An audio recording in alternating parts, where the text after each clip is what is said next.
my fellow randoms. My name's Kev Duffy, and welcome to this, our 37th episode of What's Your Random Podcast, where I discover and celebrate independent and individual creativity from the inception of an idea to the process and the practicalities of bringing that idea to life, bringing it into existence so that it could be shared and communicated with others. For those of you who are joining us again, welcome back. And for first-time listeners, welcome just the same. We hope you enjoy these wide-ranging, long-form discussions with creatives about their process and their projects. And today I have a very special guest in the form of a group, The Permanent Revolution, one of whom I've spoken to before. His name is Luke Wehner, and he's joined today with the rest of his team, co-collaborators and conspirators in the Permanent Revolution. Aaron Weinman, Jeremy Aaron, Alex Orthwein, and Brandon Essig. And if I mispronounced the names of the group members, I apologize, but I hope I nailed it. Anyway, The Permanent Revolution is a band that I fell in love with after first interviewing Luke and finding out he was part of a band. And I put them on just to give them a listen, and I haven't stopped listening since. So I want to, before we jump into the episode, share one of their songs. All of their songs are my favorite. I don't know. We talked about a lot of the songs over the course of the episode, and in discussing with the team, we decided that this would be the best one to share with the widest appeal, and also showing the range and the scope of all of the different genres this group pulls into one sound that is The Permanent Revolution. So without further ado, please enjoy a first on What's Your Random Podcast, a song introduction, and this is Pushing Daisies by The Permanent Revolution. Enjoy the random. I'm firing in, I'm firing out of the blue, forgotten. Polly, I know you're a fake deaf boy. You hiccup and touch the prophet. Prick up your ear, so Baphomet. You don't give a damn for dancing, damn for dancing. Oh, lately, baby, we've been planning for the end of the world and not the rest of our lives.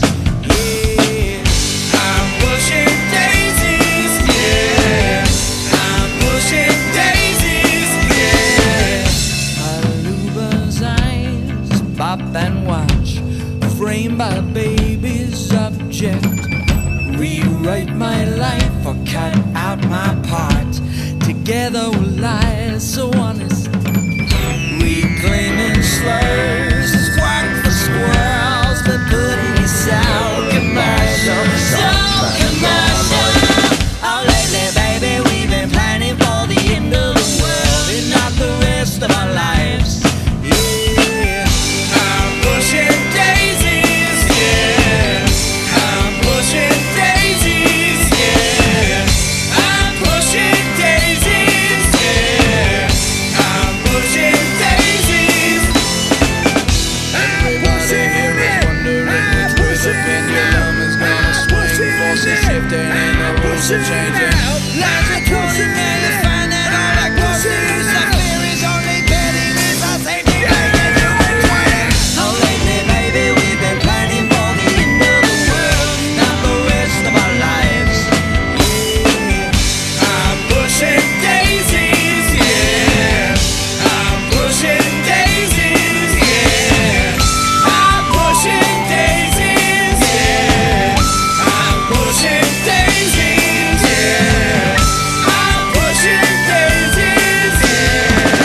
I'm pushing daisies. I'm pushing daisies, yeah.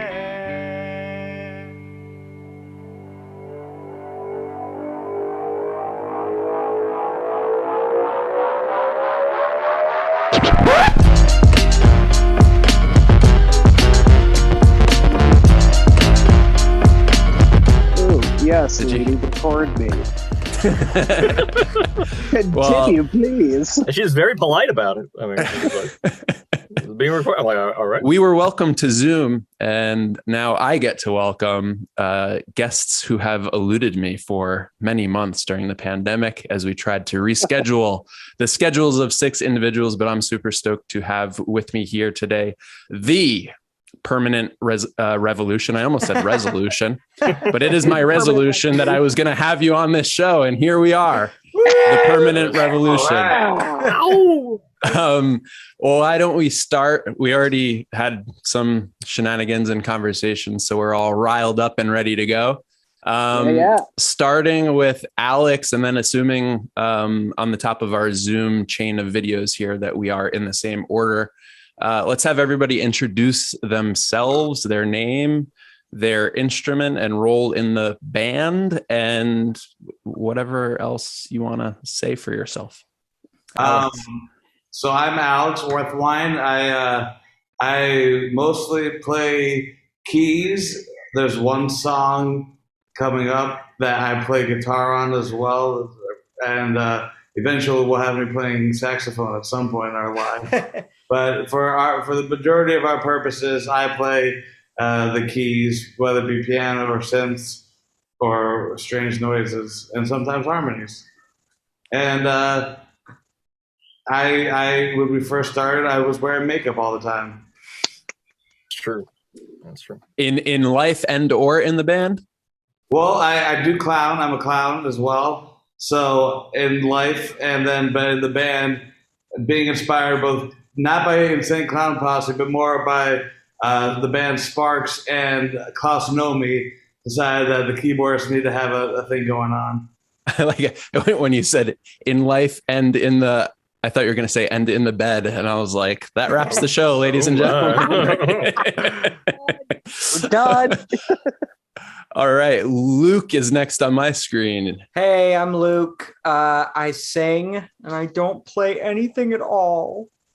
That's okay. You sing beautifully. Oh, And well, you thank also you. were on, this is your second time on the podcast. Yeah. Luke joined us before to talk about Apocalypse Kinda. Which everyone Um, needs to read. Oh, So good. thank Absolutely. you. So good. It's good. I'm you. waiting for issue 3 to come out. Thank you. Soon, hopefully, God willing. What's the time? What's the timeline? Plus or The minus? timeline for that, it's going to be a little while longer. We got distracted by some other things, but it's written and it's ready to go. It's just forces need to align in a way that they have not yet. But it's Get your gonna be- vaccine so you can read it. It's going to be fucking cool when it happens. Very excited. Anything Yeah. else to say for yourself as it About pertains me? to, or the band as before you pass the mic? The band is fucking awesome, and I love everybody here. Beautiful. Brandon, you are next, my friend. Yeah, my name is Brandon Essig. I play drums, percussion, any additional percussion, and do some backing vocals here and there. I did sing lead on a bridge of one song that we did in the past. Which one? That was Bog Baby's Revenge. That's the deep bass voice you hear in that song. That's me. I'll sneak into another song one of these days. Awesome. Anything else to say as it pertains to the band, life or otherwise? Oh my gosh! I mean, well, I guess we've been a band now for almost 5 years at this point, and this is 2017, yeah. Oh, yeah, 2017. So it's like, this is the first band that I've really been a main member of for its entire lifespan, and I've loved every second of it. Can't get enough. Fantastic. Aaron, you are up. Oh, I'm next. Oh, awesome. I play bass guitar. That's it. I have done some vocals. Usually my vocals are if there is screaming involved or yelling of some, because I can't sing in tune the way Lie. That's a No, lie. no. Like, I He writes beautiful music. I have smoked for 15 years. I'm I have no control over my vocals. I can hear when I'm out of tune, so I'm like, no, I'm not singing on shit. So I provide the bass line and I slap it well. So Slap away. Anything else to add? I love this band so much. I've played with a lot of different bands since I was like, I think 17 was my first band that I joined. I'm 34 now. This is definitely one of the bands that I've learned the most from Jeremy and Alex working on chords and shit. Brandon is one of the best drummers I've ever worked with. I love him to pieces. No offense, Levi. My older brother, Levi, he plays drums in a band, but Brandon is one of the, like, the rhythm section is just like such a integral part, I think. And Brandon, the way I can feed off of him and figure out, what he's going for. I just love playing with this group so much. And it kills me that I'm back in Michigan right now and unable to play with these guys on a regular basis the way we were. So, but yeah, no, I love playing with this group so much. And I think we really have something to offer in terms of a sound of some kind. I think we're still figuring out. I'm going on too much. I'm drunk also, by the way. So please forgive me. This is a long form podcast. So, you know what? The floor is yours. We're hanging. I'm obnoxious as shit. So please forgive me for any obnoxiousness and drunkenness. You're going to Jordan Peterson rant. Yeah, right. Long form. Continue on. My theories on evolution. Let me give you. No, that's all. I play bass. Yay. Good for me. Thank you, man. And Jeremy? I play guitar and sometimes I sing too. And so I have kind of a big ego by default.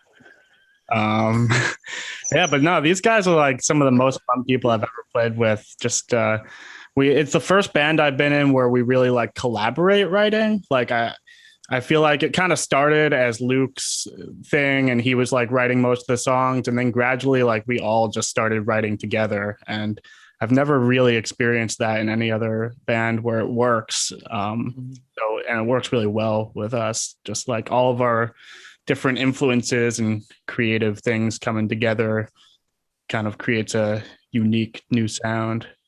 I'd add to that where even songs that were originally a Luke song, through years of rehearsing them, have evolved to a band identity completely. Any example for a song if people were to listen? I'd say there's two songs back when it's called the rehearsals of Brandon's house, when Brandon had his parents' house all to himself, and Jeremy and I, Jeremy usually is the one who's like, oh, we could try this a different way. And I'm like, I'm a traditionalist. And then we mesh our brains together, Jeremy and I, and as a whole, we kind of just reshaped whole cat. So, which songs would you say? Behind the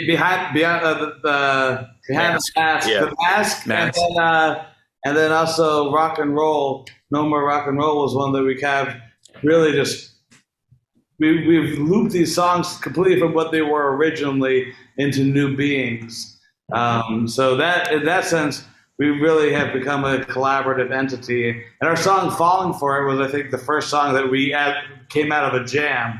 I played keys, and then Jeremy was riffing off that, and then Luke was on a break, and then came back, and the band had a whole song together, and Luke just added lyrics later on.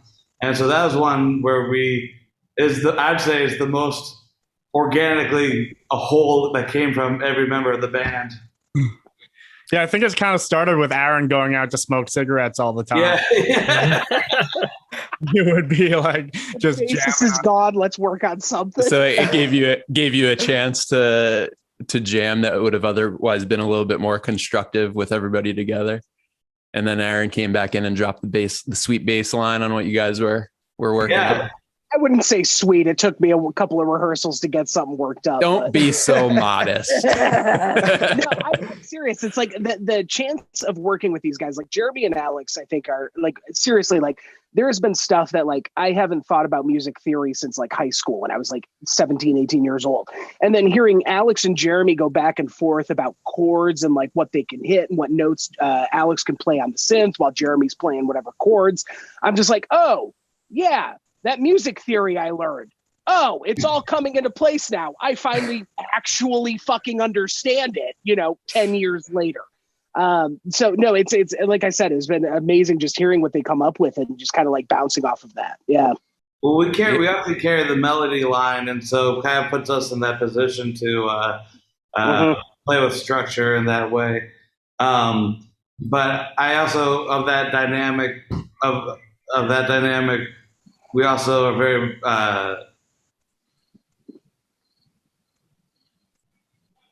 Alex might have left the building briefly. Alex got beamed up. Alex got Jesus frozen. took him.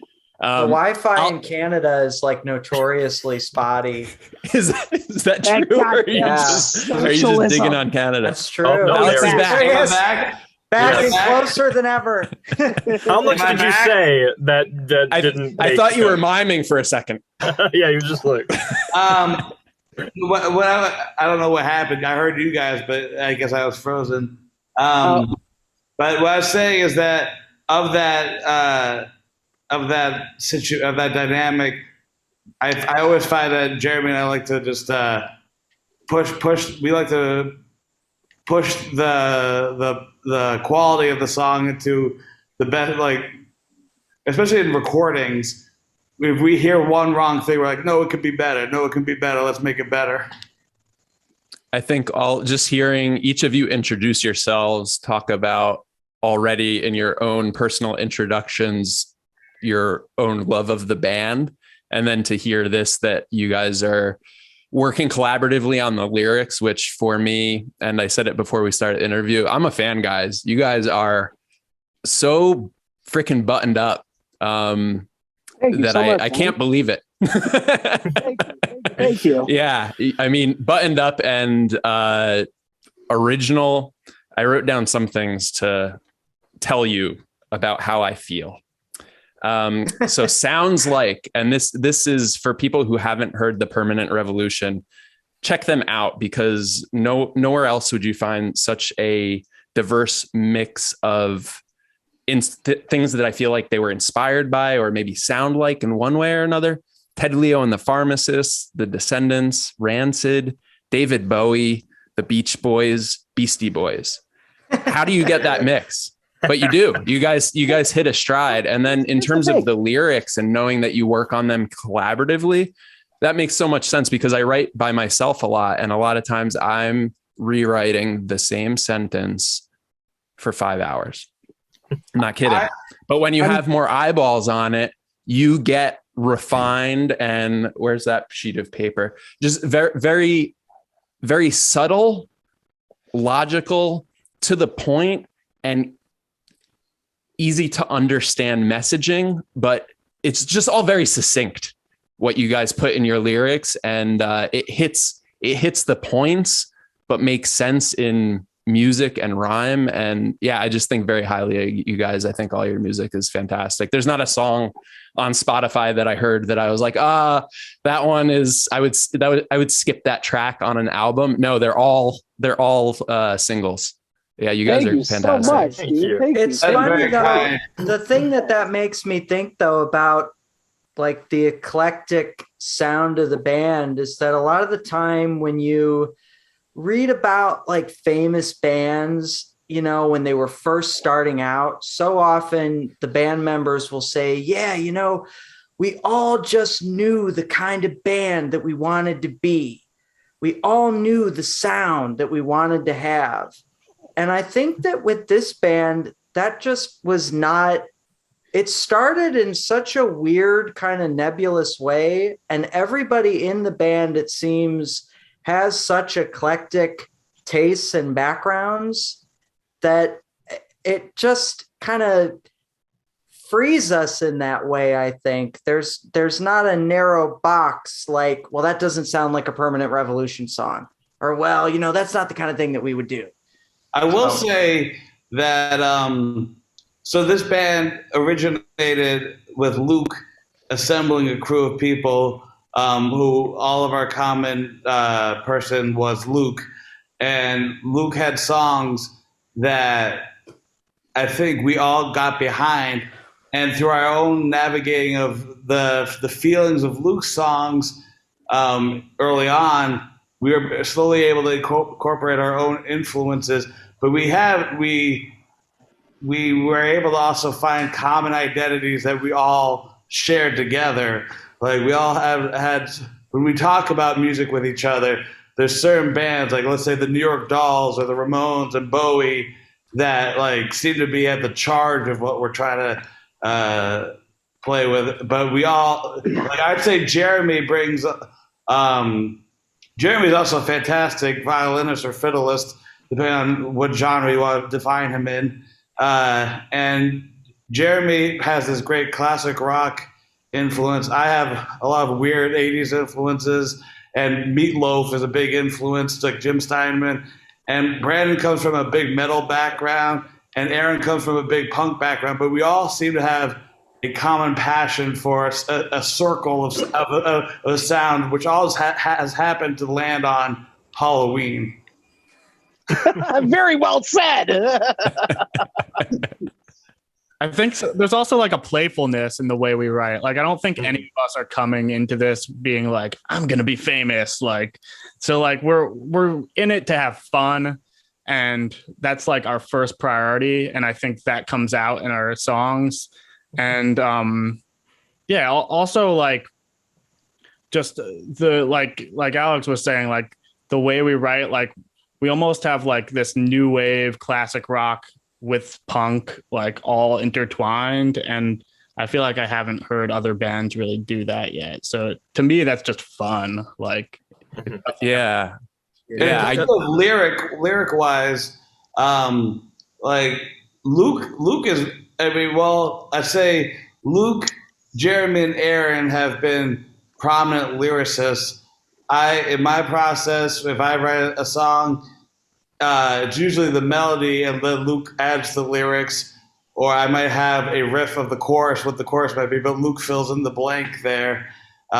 So I think, yeah, I'd say there's those three brains that really come up with the great words.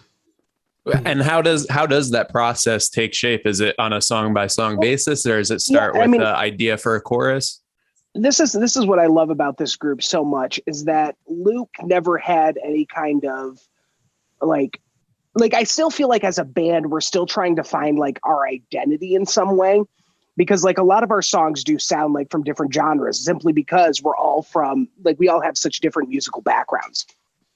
But Luke has never, like, whenever I've brought a song to the group, it's always been like, yeah, that sounds good, let's do it. You know, but there's been other songs, you know, that like people have brought that it's kind of like, no one's really feeling it. But it's always like, if someone brings a song to the table and there's at least one or two other people who are like, yeah, I feel that, those two or three people will carry the rest of the group to be like, no, we'll fucking fill this in and we'll work it out. We do a great job of supporting each other's ideas. I think I think that's what the crux of this, or not the crux, the support structure of this band is, that we really yes and each other a lot, and we put our good ears to the test, and if something sounds off, we'll say, how can we adjust it? But we won't. Negating is not really in our game, and I'd say that what that's led is to each rehearsal is an exploration. If there's a new song, let's at least explore it. And if it doesn't work, it doesn't work. But we're going to at least see how, and eventually we put our own band's touch, and it kind of all starts to land in our own specific sound through that. But like Aaron writes these, like, they're not like these ragers. He has some beautiful, sweet, soulful songs that are very tender. And that we get to at least explore that, because it's a completely left field exploration sometimes. Any titles that come to mind when you say that? Well, there's a song that I really like that we haven't even recorded or done, but I just really like the bass riff and when we've played on it. So I don't know if we've even put a name on it, but it's just something that we used to practice and rehearsal a bunch, that just seemed to be a tender song. We performed it live a couple times too. It was called "Sing With Me," right?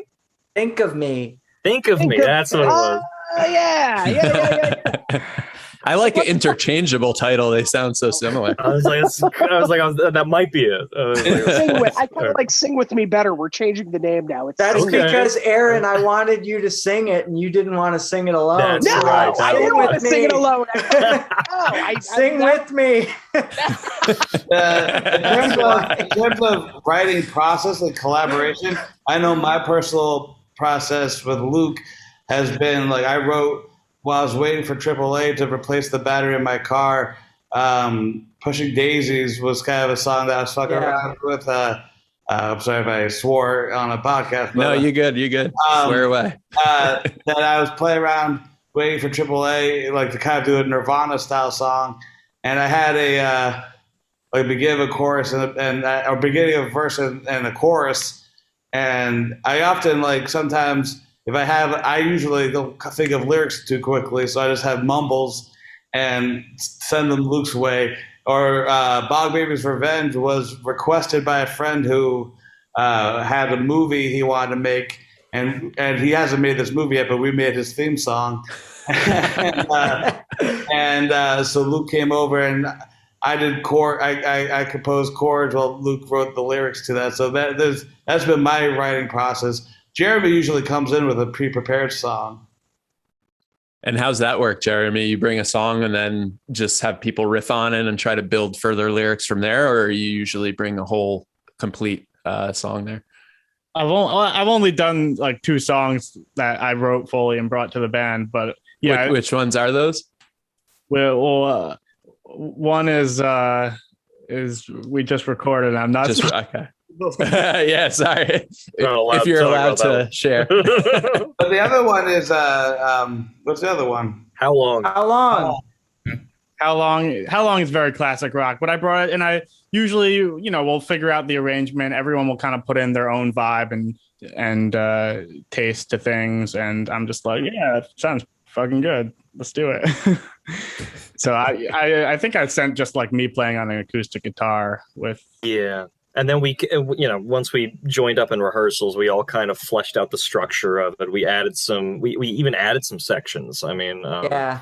So, I mean, that stuff I think always kind of comes out pretty organically. When a song like that is pretty much structurally finished is brought in, then we just kind of all embellish it together. And that's the cool thing about the songs that Jeremy has brought in is I feel like it's not a knock on any of the rest of us, but I feel like Jeremy has the most sophisticated sense of like structuring a song. Like he's shaking his head, but I think so. Like, so when those songs come in, it is a little bit easier to like, okay, so let's just like, I know for me, there was a certain point, like early on in the band, like I have like probably the least musical background of anybody in the band. So I would try to like write these songs. I would come in with a completed song, but like after a certain point, I just kind of realized like I think No More Rock and Roll was the first time that I did this, where I was like, you know what? I just have like a verse and a chorus. I'm just fucking lazy now. I just know that whatever the band is going to come up with is going to be better than whatever the hell else however I could like try to fucking finish this on my own. So yeah, and I'm sure it changes too once you hear a bass line and hear the music coming in behind it. Yeah, it all just you need to adjust and tweak words to fit the arrangement better. And that is the cool thing. Like I feel like, you write a song and you kind of feel like hot shit. Like when you finish writing a song, like you kind of feel like, yeah, this is great. Like there's nothing anybody could change about this that is going to make this better.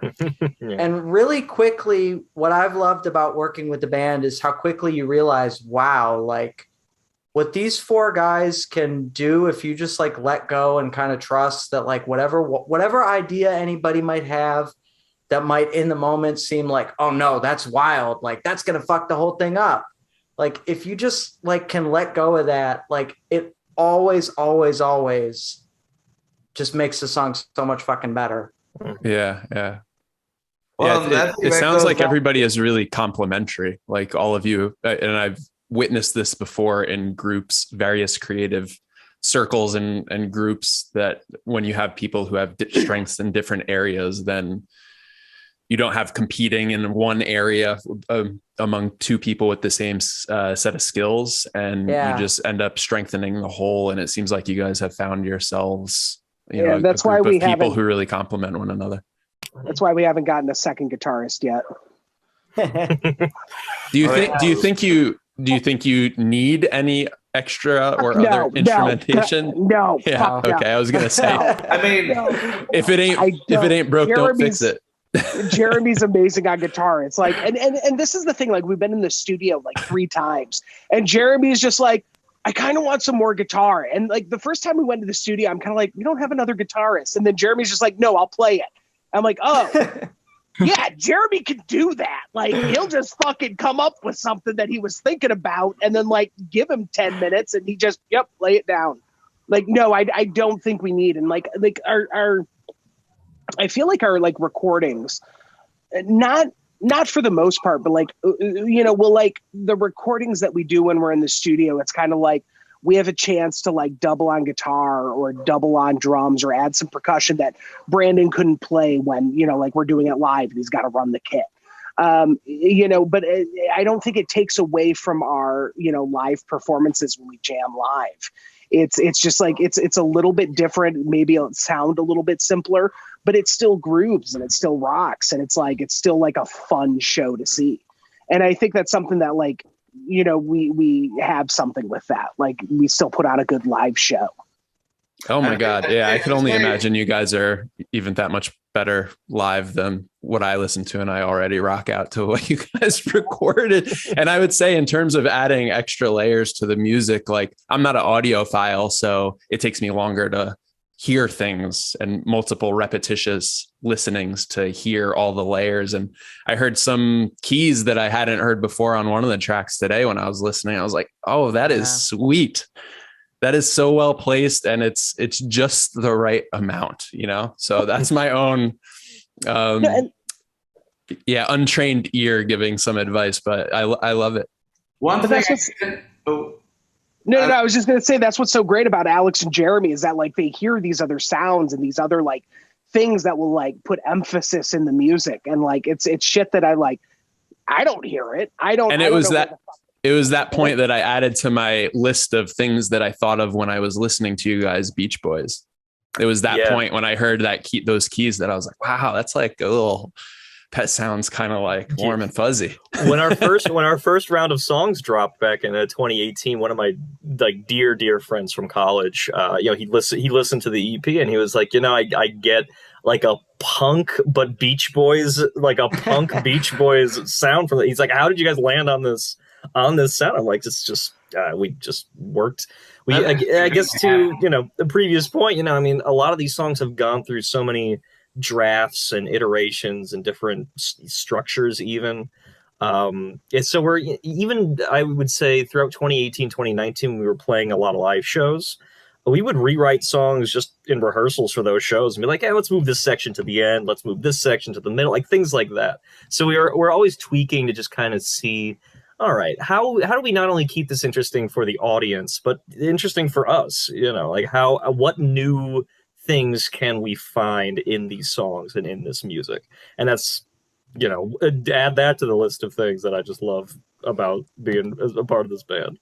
One thing, Kevin, if you were to see us live, that I'd say would be unique to us is, and I think Luke, I wear my makeup, but Luke really adds this, and we are a very theatrical ensemble.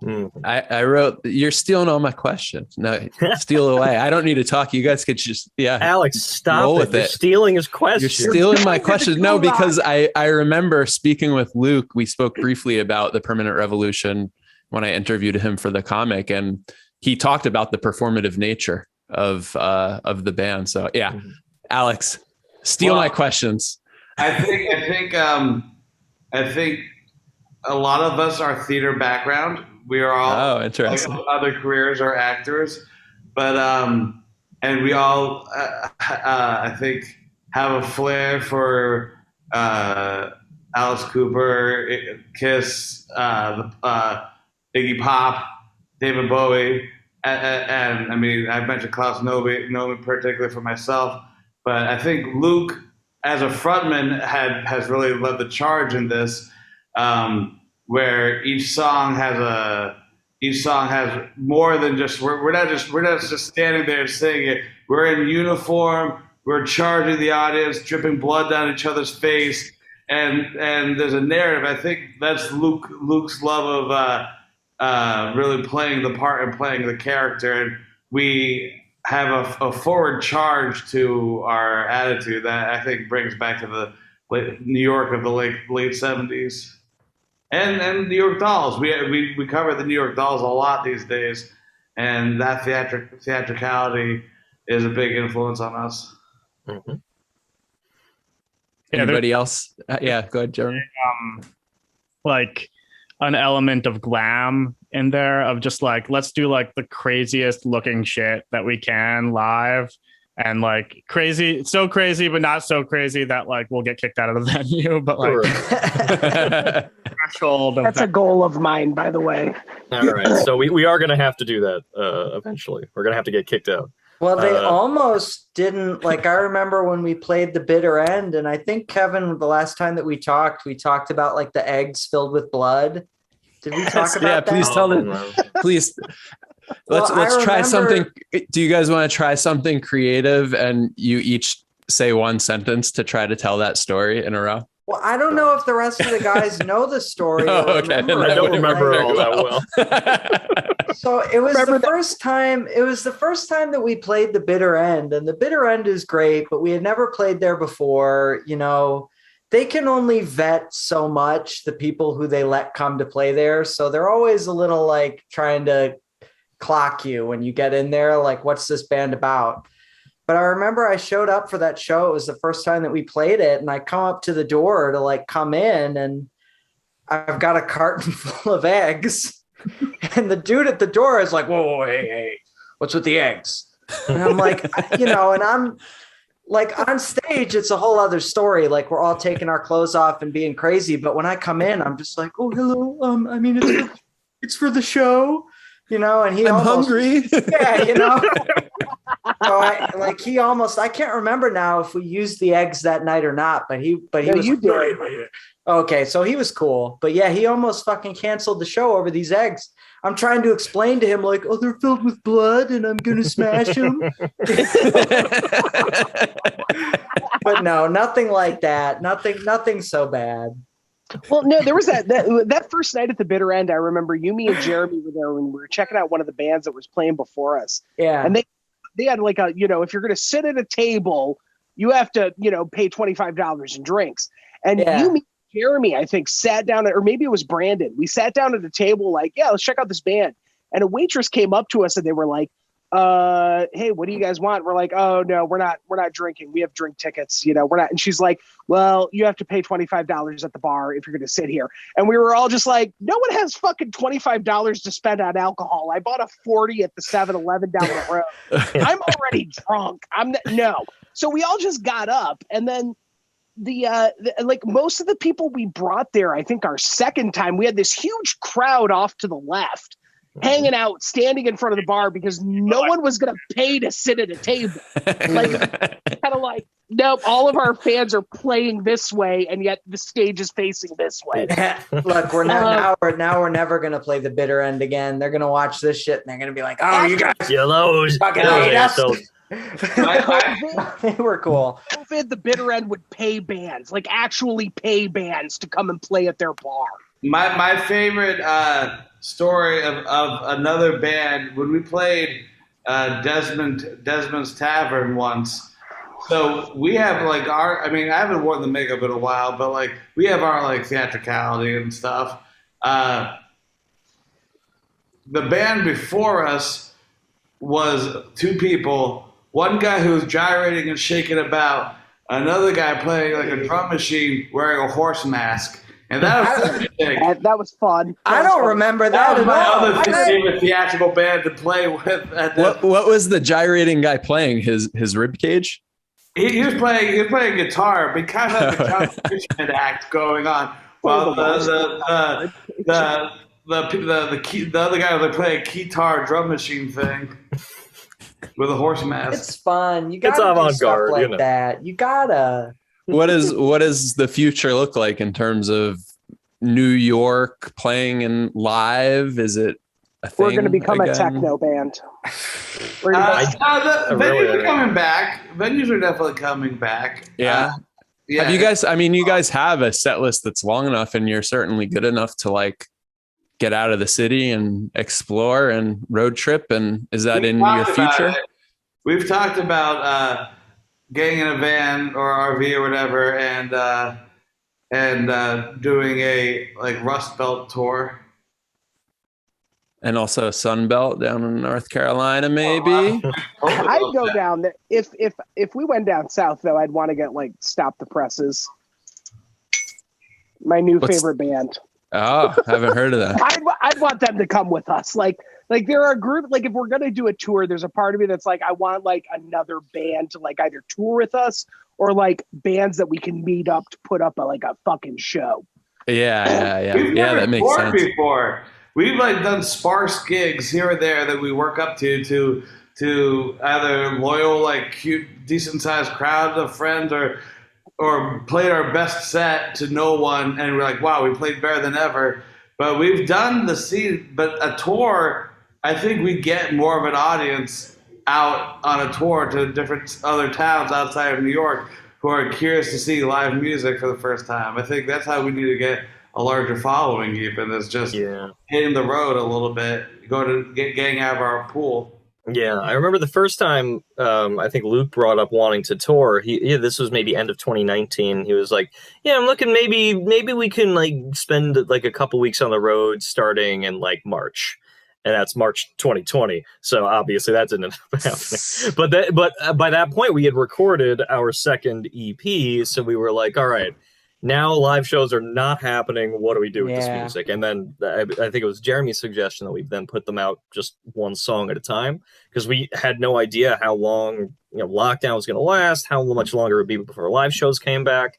And that ended up giving us a pretty fruitful year, as all things considered. So ended up working out. But yeah, I mean, we're definitely itching to get out there and play some more. So, who knows? We'll be able to do it. I think we should. I think that's our next big project. Is once we got some stuff that we just recorded, and once that's out, we really hit the road. Because I think it would do us well to make a show of it. Really like produce a show, and see what a real production would be for us. Mm-hmm. That would be fun. So you guys just recorded something.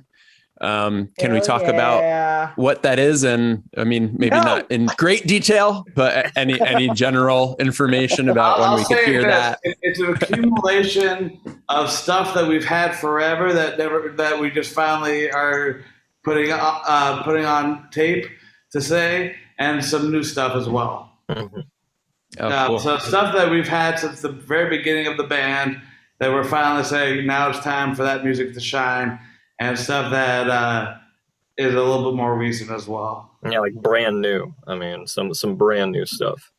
I mean, without giving too much away, I mean, I'm sure the rest of the guys can. And if there's anything I need to cut out after, then I could cut that out too. If somebody says too much, put it down in post. If I bait you so hard that you just can't help but give me spilling all the beans. I will say, I think that this is, as time has gone on and it's kind of culminated with these last few songs that we just did, I think we're definitely at our most creative and ambitious in terms of the sounds that we're putting into these songs and the layering that we're doing and really fine tuning it and making sure that it all sounds as like great as it can sound. Yeah, I think we've all gotten much better at like arranging for the mix. Like before, we just were kind of more jam oriented and like doing everything just like in the moment based on like what sounded fun to us. And now like with these new songs, I think we've like we all hear what it's going to sound like after it's recorded before we record it, when we're like arranging things and when we're building the song. So I think it's become more dynamic, like incorporates a lot of different styles, and also just a little more polished in some ways. But I hesitate to say polished, because for me, polished is like make it sound a little worse, like make it sound as good as it's going to get, and then like make it sound worse. That's my definition of polish. But yeah, I feel like it's gotten closer to that. I also say we've gotten more confident in doing what we can in the studio, meaning adding more layers in the studio than what we do live, and going for expanding the sound of the songs, taking advantage of the studio. Last time we went in, the first time we ever recorded, I think we kind of stuck with what we had and didn't really mess with it too much. And there's one song that I added some sound effects and stuff, but I think the last round and this current round, when we go into the studio, we really treated at least a day to being, all right, what other layers do we want to put to this that we can't just do live? That's awesome. So you guys are actually able to all assemble and get into a studio for what's going to soon be released? Because I know people are kind of spread out right now, calling in from different places. Aaron flew in for us. Yeah. Mm-hmm. I made a huge trip out of it. I flew to New York. Just like Luke contacted me, I think back in like fucking no, not August, because we recorded in August.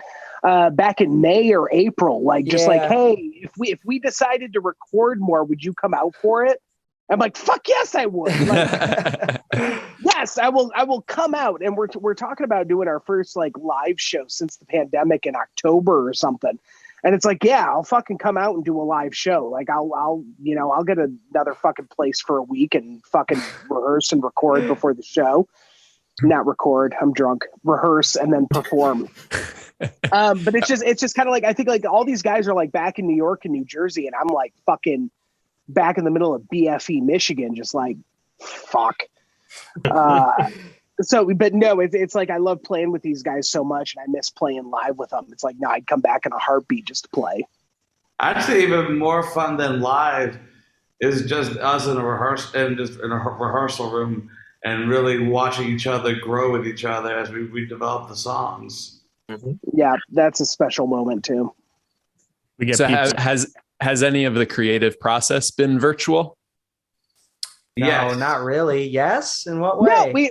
No, we fucking recorded that Bruce Springsteen song. Candy's Room. Oh, yeah. I saw Max Weinberg's son's band cover Candy's Room. I was like, we got to cover Candy's Room. And and this was a good process for us in terms of then doing demos for the songs we were going to record later of our own, where Brandon would send a drum track to a click track, and then we'd each record our parts on top of it. So we have all the video footage and recording of that. That's going to be packaged and set out in the near future once I get that ready. But that was a process of something that we were collaborating on because of the pandemic. We were all over our own apartments or places, and we were able to collaborate on that from abroad. Yeah, that's awesome. And Jeremy, I think you were going to add something to the previous discussion, and we went tangentially sideways. Short-term memory is not long enough to remember. Mine was only long enough to remember that you were trying to say something, but if it was anything of... I think I was saying that there's pizza when we rehearse, and that's why I like rehearsal. Jeremy gets that. Jeremy doesn't eat unless we're at rehearsal. Candy's pizza myself. Really good. I starve myself until we're rehearsing. It's his motivation to show up and play guitar. All right, it's like gotta suffer to get the best result out. I know Alex is gonna leave us in a little bit of time, so I have a couple of questions I wanted to have each member answer. And one of those questions we'll start with Alex and then work through, so he could at least answer one or two of these questions is your favorite song of, you guys have, as I count it, nine titles. I'm sure you have at least a few more in the back pocket that haven't been released, but when I last counted, it was 9. So on my list, I have God Is Dead, How Long, Bog Baby's Revenge, Mask, Pushing Daisies, Bad Actor, No More Rock and Roll, Cry in Punk, and Falling for It. So yeah, what's your favorite and a little reason or story why? And I don't mean to put all you on the spot choosing the favorite song of your own band, but I think they're all equally fantastic. So well, I think I have to say, though I'm like the production of a lot of the songs, I could go into like how like I'm proud of a lot of certain ones. I'd say the one that made me the proudest because of the collective effort, because it's weird and spooky and Halloween, I'd say Falling for It is definitely there. I also love No More Rock and Roll. Bog Babies and Pushing Daisies. Hey. You're cheating. I just say those other two that I just mentioned, I'm proud of because I was able to see them come from nothing and be developed so much, and it was like seeing your own child grow. But as a collective effort, I really love Falling for It because it was our first, like, we all locked eyes and found this bounce groove, and it has this Danny Elfman hot like Halloween vibe that I really dig. So that was probably one of my first big loves, was that one for that reason. Fantastic. Yeah, Luke, or maybe Luke. No More Rock and Roll. That's my favorite song that we do when we do it live, when I listen to it. Like, we have never once performed that song live. And I remember there was at least one show where we performed it twice, like at the beginning and at the end. Like, I just feel in that moment, yeah, I'm in the Permanent Revolution. Like, I just feel so much like this is us. So that's mine. That's fantastic. Brandon, how about you? I think that my favorite is probably Mask. I remember the initial kind of rehearsal and writing sessions that we did for that song, because Luke brought that one in as well. But when we really started to work on it together, and the song kind of started to take shape, and we were adding, our own little things to it one by one. I remember that very vividly being a moment for me of of pride in just the creative process, and hearing and watching that song take shape was like a magical moment for me. So that's one that I love to play. It's one that I love to listen to for all those reasons. It's just such a great song. Awesome. Fantastic. Aaron, how about you? I'm so torn. Like I agree. Like, No More Rock and Roll probably might be my favorite song that we've recorded. But I also think that like Cry in Punk is a song that I was so conflicted about when we first, because like Luke brought these lyrics like, here's Cry in Punk. I'm like, this sounds awesome. Let's do it. And then somehow I found out that like, no, Cry in Punk is like, this is an Allen Ginsberg poem. You can't just like use, lyrics that are also involved in an Allen Ginsberg poem. What the fuck is wrong? I did it. I'm like, oh no, Cry in Punk is the name of a title. Titles are open source. It doesn't fucking matter. So Cry in Punk is one of those ones like it's the most. Luke is giving the finger and a face of indignance right now. Well, because, it's like, I'm sorry, name the Permanent Revolution. We have a very socialist kind of an idea. It's like, no, fuck you and your copyright. We're gonna fucking take your shit and create our own fucking thing, which I support. But at the same time, I'm like, I'll just interject. I'll just interject. I don't want to railroad, but I will just say that I always loved the name of that Alec Ginsberg poem. But when I read the poem, and I know people fucking love him, he's a legend. I know what you're saying. I fucking hate that poem. I thought, dude, you've got this great fucking title, and this is the fucking poem that you wrote. Right? So I remember I was just at work. I was at work, like not working. And I thought, you know what? Fuck it. I'm going to write a song. I think the Permanent Revolution can do a better version of this shit. And we did. And they did. We did. And that's one of the things that I kind of like what I love about this band is it's made me grow so much in terms of like, you know, what are we creating? What are we doing in terms of art? And like, how are we basing this off of like musicians and poets before us? And kind of like, you know, Allen Ginsberg, like you can't deny Allen Ginsberg's inspiration between crime punk, but it's just kind of like, this is really what you wrote. It's kind of a slap in the face to the entire punk movement. And so we're just like, fuck you. So I do think crime punk is one of my favorites, but I absolutely love, now I forget the name of it. It was off of our last album, not Mask, Pushing Daisies. There was something about Pushing Daisies where it's like when we released that one, it was just at the beginning of the pandemic, and it was just kind of like this, like we wrote that before the pandemic even happened. And then when the pandemic happened, it was kind of like, this makes a lot of sense in terms of the pandemic. Like you can relate everything in this song to the pandemic, but it's something we wrote and created before the pandemic, like, you know, a year or two before, you know, there wasn't an idea. And it is as catchy as COVID, as the worst cold or flu you could imagine. I'm not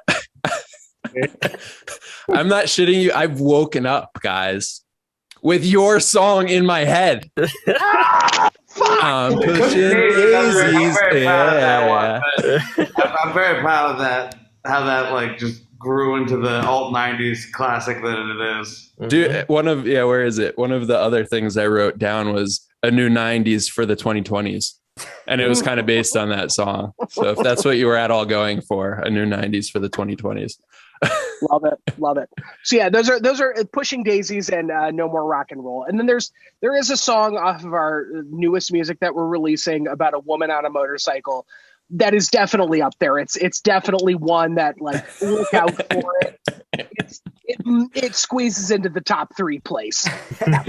for listeners, just because it added to the overall entertainment, as Aaron was saying, that Alex TK'd to the camera, because I think he was intimately involved in the development of that song.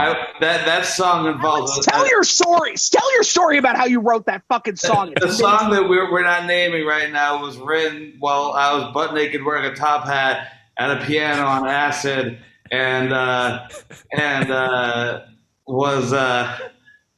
people were acting out theatrical scenes, and that song got written. Now that's going to be. I'm not ready for politics anytime soon, so that story's out there. But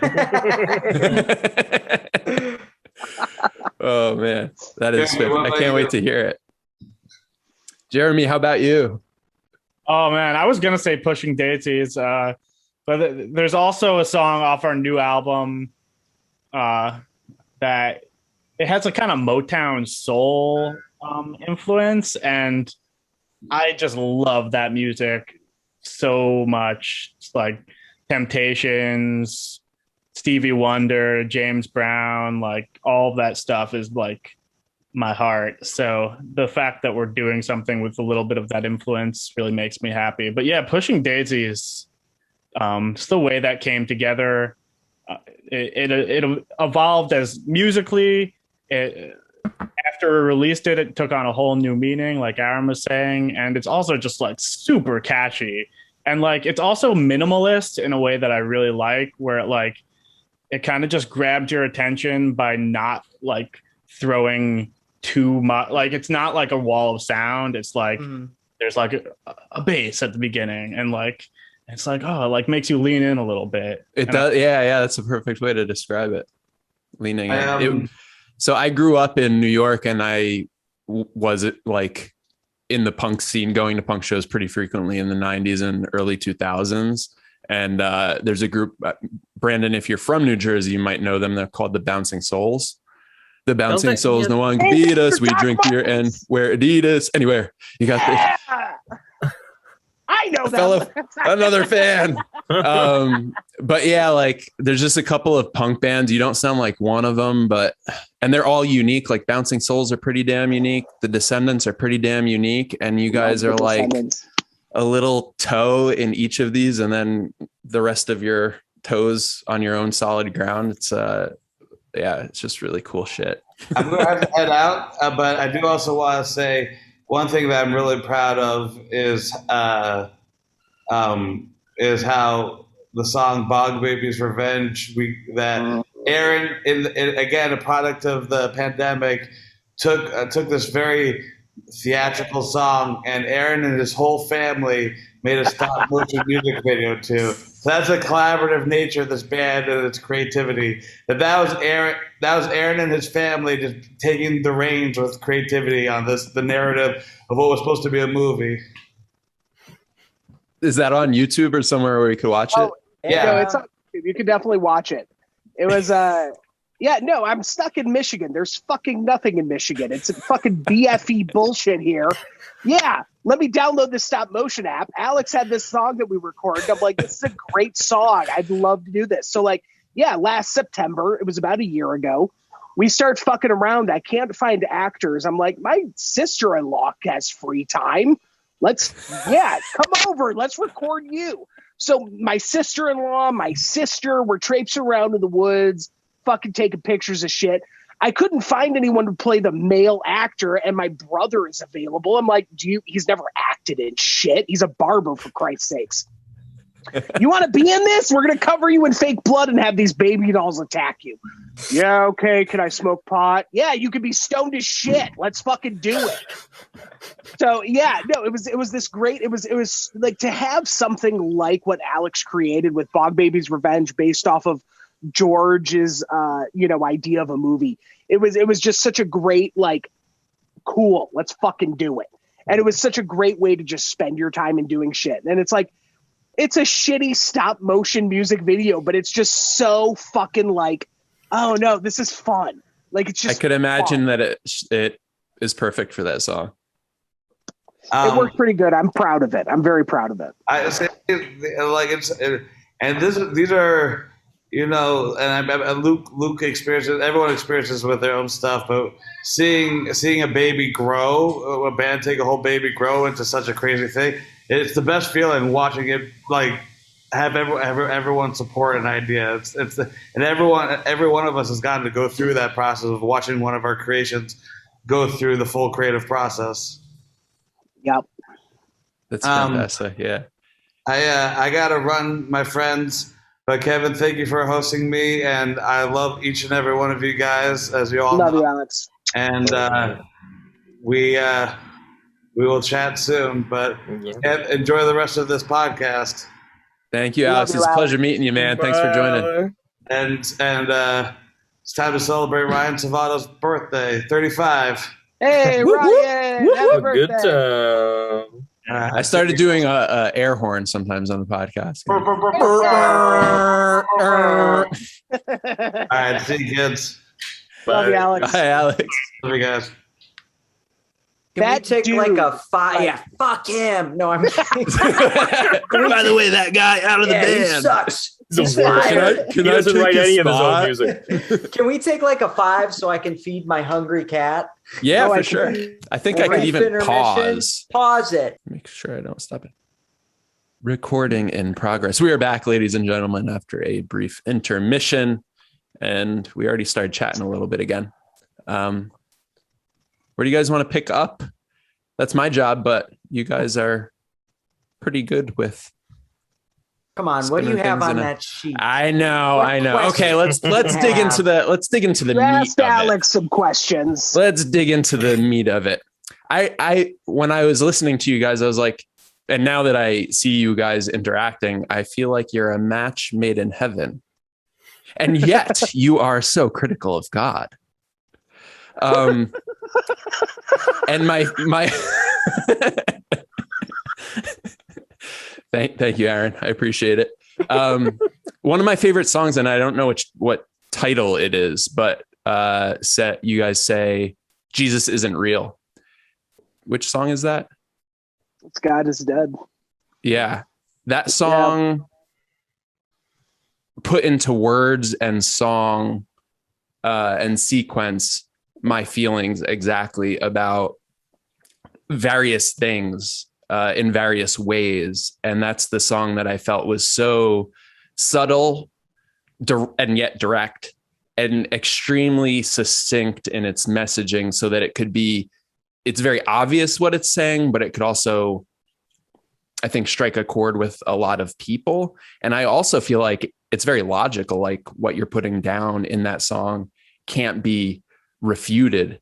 So we don't have to talk specifically about theology and things like that, but I am wondering about the messaging in your songs and how you develop that messaging. And, you know, if you want to get into feelings you have about the world and feelings that specifically went into that song, I mean, have at it. But just to pitch that hardball, softball, volleyball at you and see how you guys swing.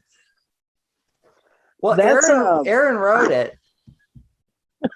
Yeah, I really love that song. I mean, like, I get chills even thinking about it, because it really does, like, and now I live down south and I see people preaching moral superiority, and yet I don't see it in the practice of loving thy neighbor and judge not lest ye be judged, and all of these other things that I'm not a practicer of religion, but I feel and practice. I was raised in a cult, basically. It is a sect of Catholicism, but during the 70s, when the Pope, during Vatican II, if there are any Catholics listening, the Catholic Church kind of made like reformed a little bit. They changed some shit. My grandma and some of her daughters, my aunts, decided that they didn't agree with the Pope and they knew better than the Pope. And they literally bought a church to continue this old idea of Catholicism that I was raised in. I went to mass every single time I went to church. I said the rosary, which a lot of Catholics nowadays don't do. The mass was said in Latin. So I grew up listening to a preacher or a priest who I didn't know what the fuck he was saying, because he's speaking fucking Latin. And so it was just kind of like, I was raised in a cult, essentially. And I've always had these very torn ideas about religion. I'm a straight up atheist now. I have no faith. I have no belief that we are going to see the past dead when we die. We are just here in this existence. But it's something that religion has always been a hot button issue for me, and an idea that, you know, I lived in China for, you know, a few months teaching at a college, a vocational college there. I backpacked through Thailand, and I learned about all these other religions and these other ideas and these other thoughts about, you know, our existence here. And there's something about Christianity that just pisses me off. And that song, I was living in Brooklyn at the time when I started writing that, and I lived off of Church Avenue. So I got off the QB at Church Avenue all the time. And I was like, there are a lot of churches in this area. I understand why this is called Church Avenue, but it's like, I don't see a God. There is no God here. There are still just like working people doing what they need to do to get by. And, there was something about this thought in terms of, you know, we can preach love and acceptance all we want, but it's fucking bullshit, because you still have this ideological principle that you expect people to follow. And that's one of the things, like I said, I love about this band. When I brought the song to them, you know, Luke was like, fuck yeah, this is amazing. Let's do this. Brandon was all about it. And then like, when you mentioned, like, you hear that like sense of like Rancid, and I love Rancid. And Out Come the Wolves is like my favorite fucking album. And when we were in the recording studio, I think it was like when I told Jeremy, like, hey, can you just do like some upstrokes, like some ska kind of like fucking thing in it? Like, it's such a simple song. It's not anything like particularly special. It's not, like, in terms of musically, like it's nothing special.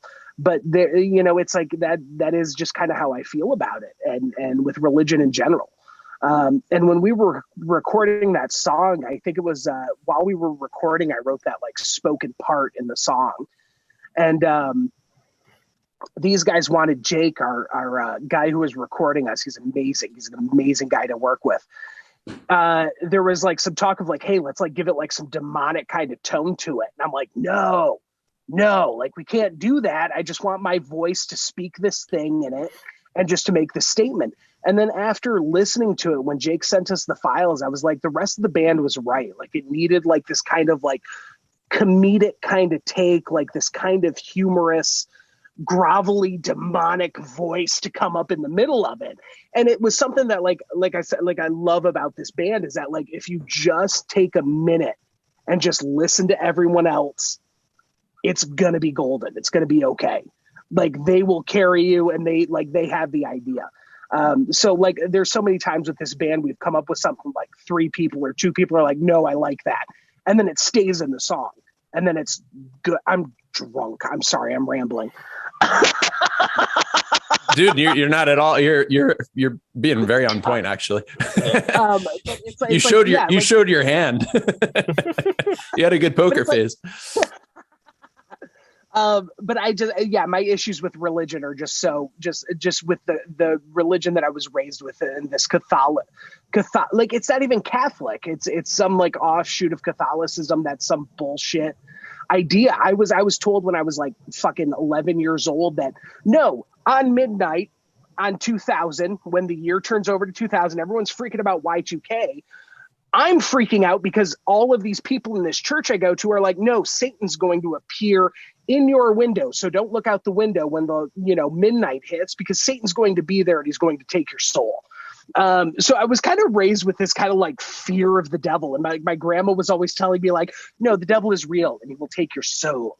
And she had a Chutes and Ladders board game at her house when we were growing up. That was literally, it's not Chutes and Ladders, it's heaven and hell. And you will slide down to hell or you can go up to heaven. Oh, shit. And down in hell, there was this little demon. I forget the painting, but there's like a very famous painting of this demon sitting on this woman's chest while she's having like a night terror.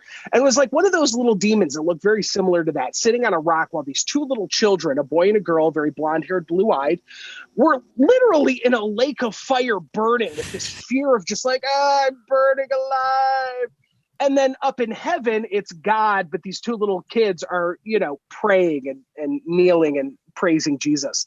And I remember when I was 8 years old, I asked my grandma what heaven was like. And she was like, oh, it's like church. And when I was 8 years old, I was like, fuck, I might as well be in hell. Like, fuck church. Fuck that. So yeah, like I have issues with religion, and I honestly think religion is just used to control people, and Catholicism has been used to control poor people and women since its inception. Like it's just used to control people and give rich people more power to control poor people. So yeah, that's a lot of where the song "God Is Dead" came from. Is just my thoughts on that. So. What I'll add from like kind of a meta perspective. Even though I didn't write the song, I am playing on it. And as like an artist, it always comes into mind, like what political messages are worth putting out there. Because when you make a political statement, you're going to turn off someone. That's just the nature of politics. And to me, the statement that song is making is worth it. And it's something that needs to be said. And one of the reasons there aren't a lot of songs that kind of approach the hypocrisy of religion is because there are tons of religious people, and it's going to turn off a lot of people if you like say fuck God and like all the shit. So like to me, it's something that needs to be said. And I think even as a religious person, like I'm not a religious person, but if you are a religious person, the hypocrisy of the church should matter to you. Because you say that you have all these values and that this is the most important thing in life is to like live your life by this value system. If you're like very leaders don't have that in mind and they go against everything that you say you believe in, then that should matter to you. That should be extremely important to you. I agree that it's a message that should be out there. And I think this song in particular, one of the reasons I like it is because, you know, I personally also shy away from political conversations and things like that because things are so polarized. But when I heard this song, it's so logical and it's storytelling. It's a storytelling piece, and it tells a story that can't be refuted. And in introducing the song, I should have used the word that you used, Jeremy, which is that it points out the hypocrisy in the logic and in the thought and in the belief, not in the belief, but the belief compared to the practice in everyday life of some religious folks who don't practice what they preach. And yeah, the reason why this song stood out among others, not of your own songs, but of other songs that might touch on topics that are similar, is that I think somebody who's religious can hear this and understand the logical argument being presented and thinking, maybe I don't agree. Maybe it makes me feel uncomfortable. Let me think. And the song, guys, is great. Yeah. Thank you so much, man. Fuck. And that was also something that like I had such bare bones with it because I wrote that song and I had like I had a little bit of a key part. I had the bass line was really the only part that I had, but I knew like when I sent it to the band and Luke was like, no, this is let's fucking do this. There was something it's like I knew I could be okay with Jeremy doing the guitar part. Brandon could lay down the drums.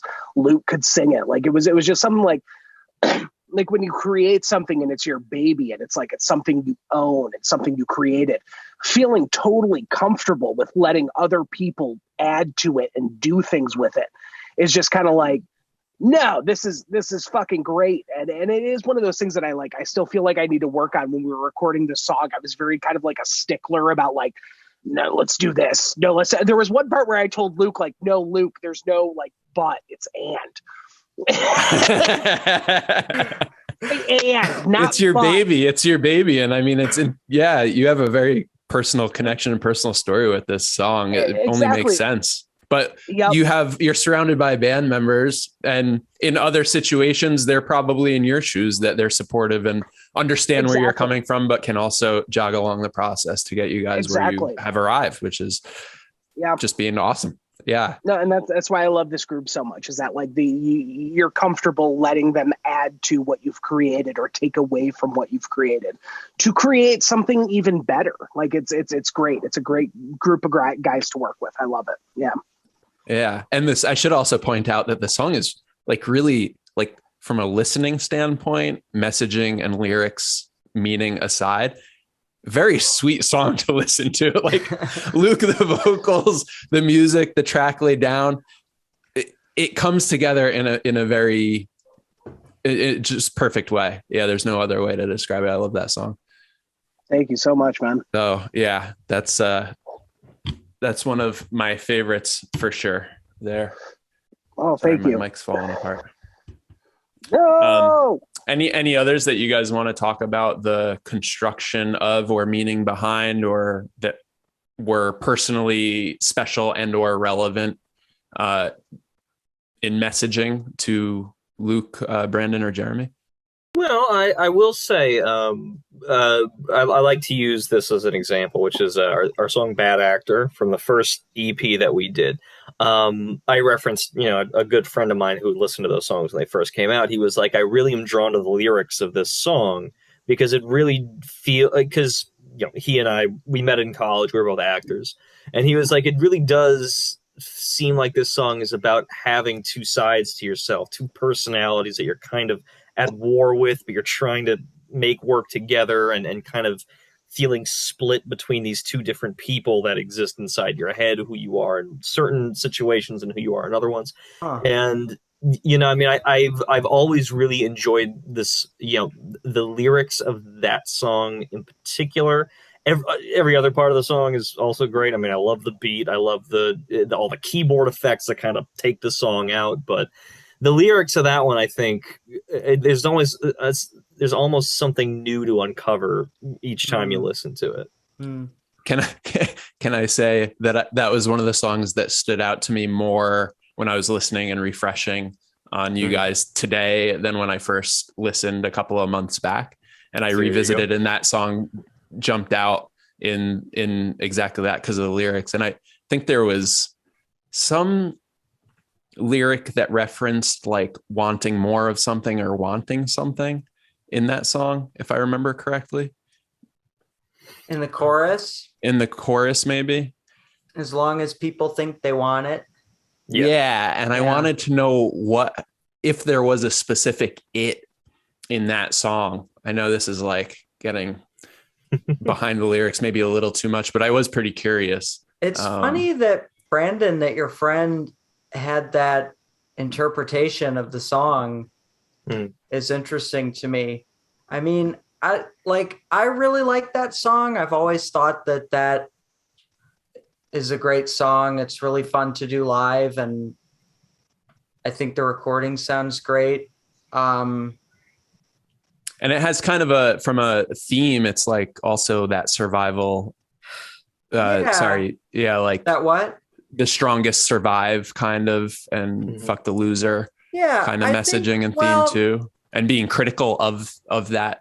I think like that came together in like 2017, and in 2017 and really since about 2016, I mean, there's just been a lot of talk about fascism. What is fascism? You know, what is it? And I kind of Ideological thought, government. well, I don't want to get like too far into the weeds, but I just kind of thought that this sort of mainstream understanding we have in America about what fascism really is, what it looks like, and why it happens. Really important, something as terrible as fascism, to really understand the definition, what it is, why it happens. And I was just thinking a lot about that, and I was reading a lot of like old like Marxist stuff about analyzing fascism when it was like on the rise in Germany. This is really boring backstory for no, this no, song. no. But I ended up the song kind of came out of that, and the reason why the story that Brandon tells is interesting to me is because I always, a little while after it was written and we started doing it, I started to kind of worry, like, is this song just kind of like didactic?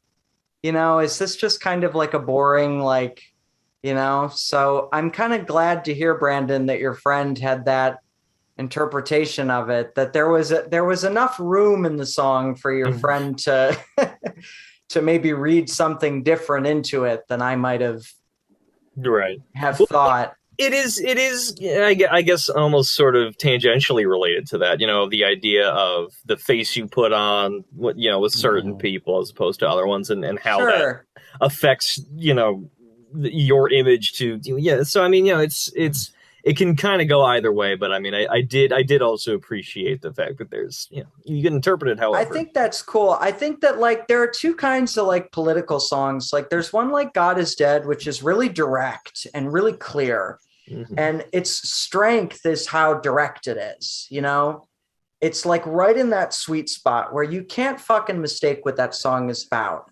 But the other cool thing is that it's indirect and that it's telling us, it's storytelling as well. Yeah, yeah. So it's like super clear the point that's being made, but at the same time, it's the narrative of it. So very narrative. You don't feel like crowded out by the song. Right. You don't feel like you're being, let us educate you for 2.5 minutes, you know? And I know that like for me, when I'm writing something and I kind of have it in my head, like there's something political, and this relates back like when we were talking about the comic too, like you have a political idea, there's something you really want to work out. Like you want to kind of get the message across, but you don't want to like, okay, children, gather around and let me tell you what. And so, yeah, I know for me, like for that song, like that was kind of my worry later on. So I'm glad it survives the test of time for sure. Yeah. There was also something about like when that first came out, I remember like, you know, the chorus, the name of the song is Bad Actor. Luke Yeah. is an actor. I'm an actor. Brandon is an actor. Alex is an actor. We all kind of had this like thought of like, wait, what? Like you're an actor. Are you saying you're a bad actor? And then, but it was also like Donald Trump at the time. Wasn't he talking about bad actors a lot at the time? And like, you know, these people are bad actors and they're bad, you know, whatever.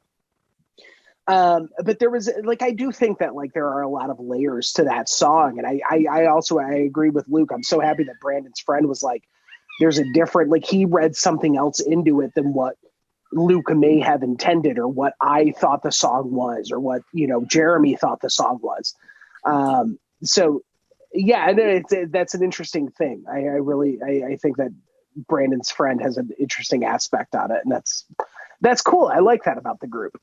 There is kind of like a theme in our band of this like anxiety about the nature of technology and like how we live in a time where everyone wants authenticity and to be real, but nothing is what it seems. Yeah.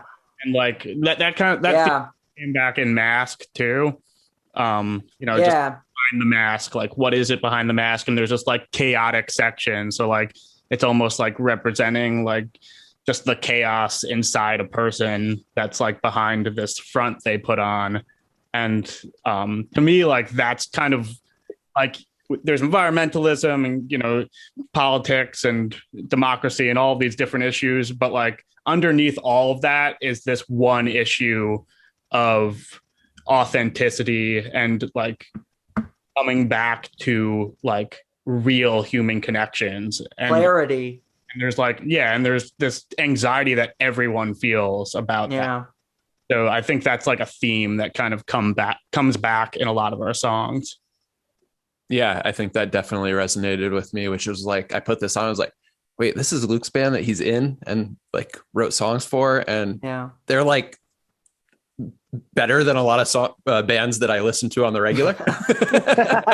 I mean, seriously, I went in my garage, put on the jams, and it struck all those chords with me. Jeremy, I think that was one of the ones that resonated, especially during the pandemic, because it feels genuine in a world where a lot of things are not. And it's, you know, you guys are also talking and hitting on those themes. Yeah, Pushing Daisies was another one where when that was written in like 2018, which was, you know, that was an anxious time, but it was released in like April of 2020, right at the start of the pandemic. And it's amazing like what new dimensions that song took on when it came out. Yeah, very timely, whether intentional or not. It was like the Fiona Apple album or whatever that came out. It was like a piece of pandemic art unintentionally. It was like, I don't know if you know Akira, the manga. No, I was going to mention that. I just listened to the entire album on vinyl the other night and watched the movie with my brother. Oh God, it's such a good soundtrack. Like, that's the fucking like Akira, right? Yeah. No, I love that. It pretty much, forecasted the Tokyo Olympics and catastrophe during and around the Olympics. I was watching that the other night that very much had the thought of like, oh, the Olympics are kind of, we're coming into it. It was a couple of years off. It was a premonition of sorts. Yeah.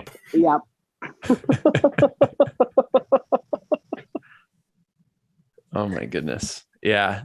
And Pushing Daisies, I think, was the first song that I heard. And that's when I was like, it's like Descendants and Bouncing Souls and all these punk bands, but different and timely. And you guys have something special going on. Oh, thank you so much, man. Thank you. I'm going to jump into the last round of those questions, unless you guys want to tangentially go in any other direction before we hopefully slowly wrap up. Mm-hmm. Hit us. Okay. Individual inspirations and or like favorite bands. So, I mean, I told you what I heard and things I felt you may have been referenced or influenced by. growing up, but I'm curious on an individual basis what you guys listen to and what you think your biggest influences are. So this time maybe we could start with Jeremy and work the opposite way. All right. I mean, so many influences. Like as a musician, just like I'm always branching out, always trying to listen to new types of music. Like over the pandemic, I've been listening to a lot of like older jazz stuff, like Ella Fitzgerald, Nina Simone. Like that stuff just like brings me into a very nostalgic place and makes me feel good. But I'm also into just like classic rock, David Bowie, the Beatles, Rolling Stones, Ramones. There's definitely a big Ramones influence on our band, probably. Leanne LaHavis. I've been digging some of her stuff. No Name is a cool. Yeah, I like No Name. Listening to. More hip hop, right? Yeah. But like very soft core, like poetry hip hop almost. Right. Yeah. Yeah. So I've been listening to a bunch of different stuff. What was like your go-to band growing up? Joni back in the day. Joni Mitchell was my like absolute favorite songwriter growing up. I fucking loved her songwriting. It's like so much poetry. The way she structures her songs is like no other artist. The album Blue is probably like my favorite album of all time. Sweet. Yeah. How about you, Aaron? Oh, am I next? Oh, fuck. I have such a like growing up. I was so like with religion that I was raised in. We didn't have cable TV. Like I grew up in the sticks of Michigan. We had cable for a little bit, but it was like I didn't grow up with MTV. I was hooked on Weird Al Yankovic. Like he introduced me to punk rock. We have a lot in common. Oh, awesome. Fantastic. My brother brought home, like someone made like a copy of the Bad Hair Day album.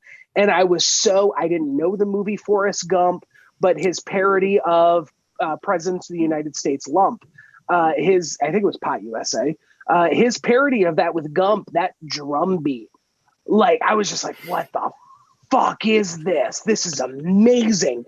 And that really turned me on to punk rock. Like I have to give credit to Weird Al for turning me on to punk rock.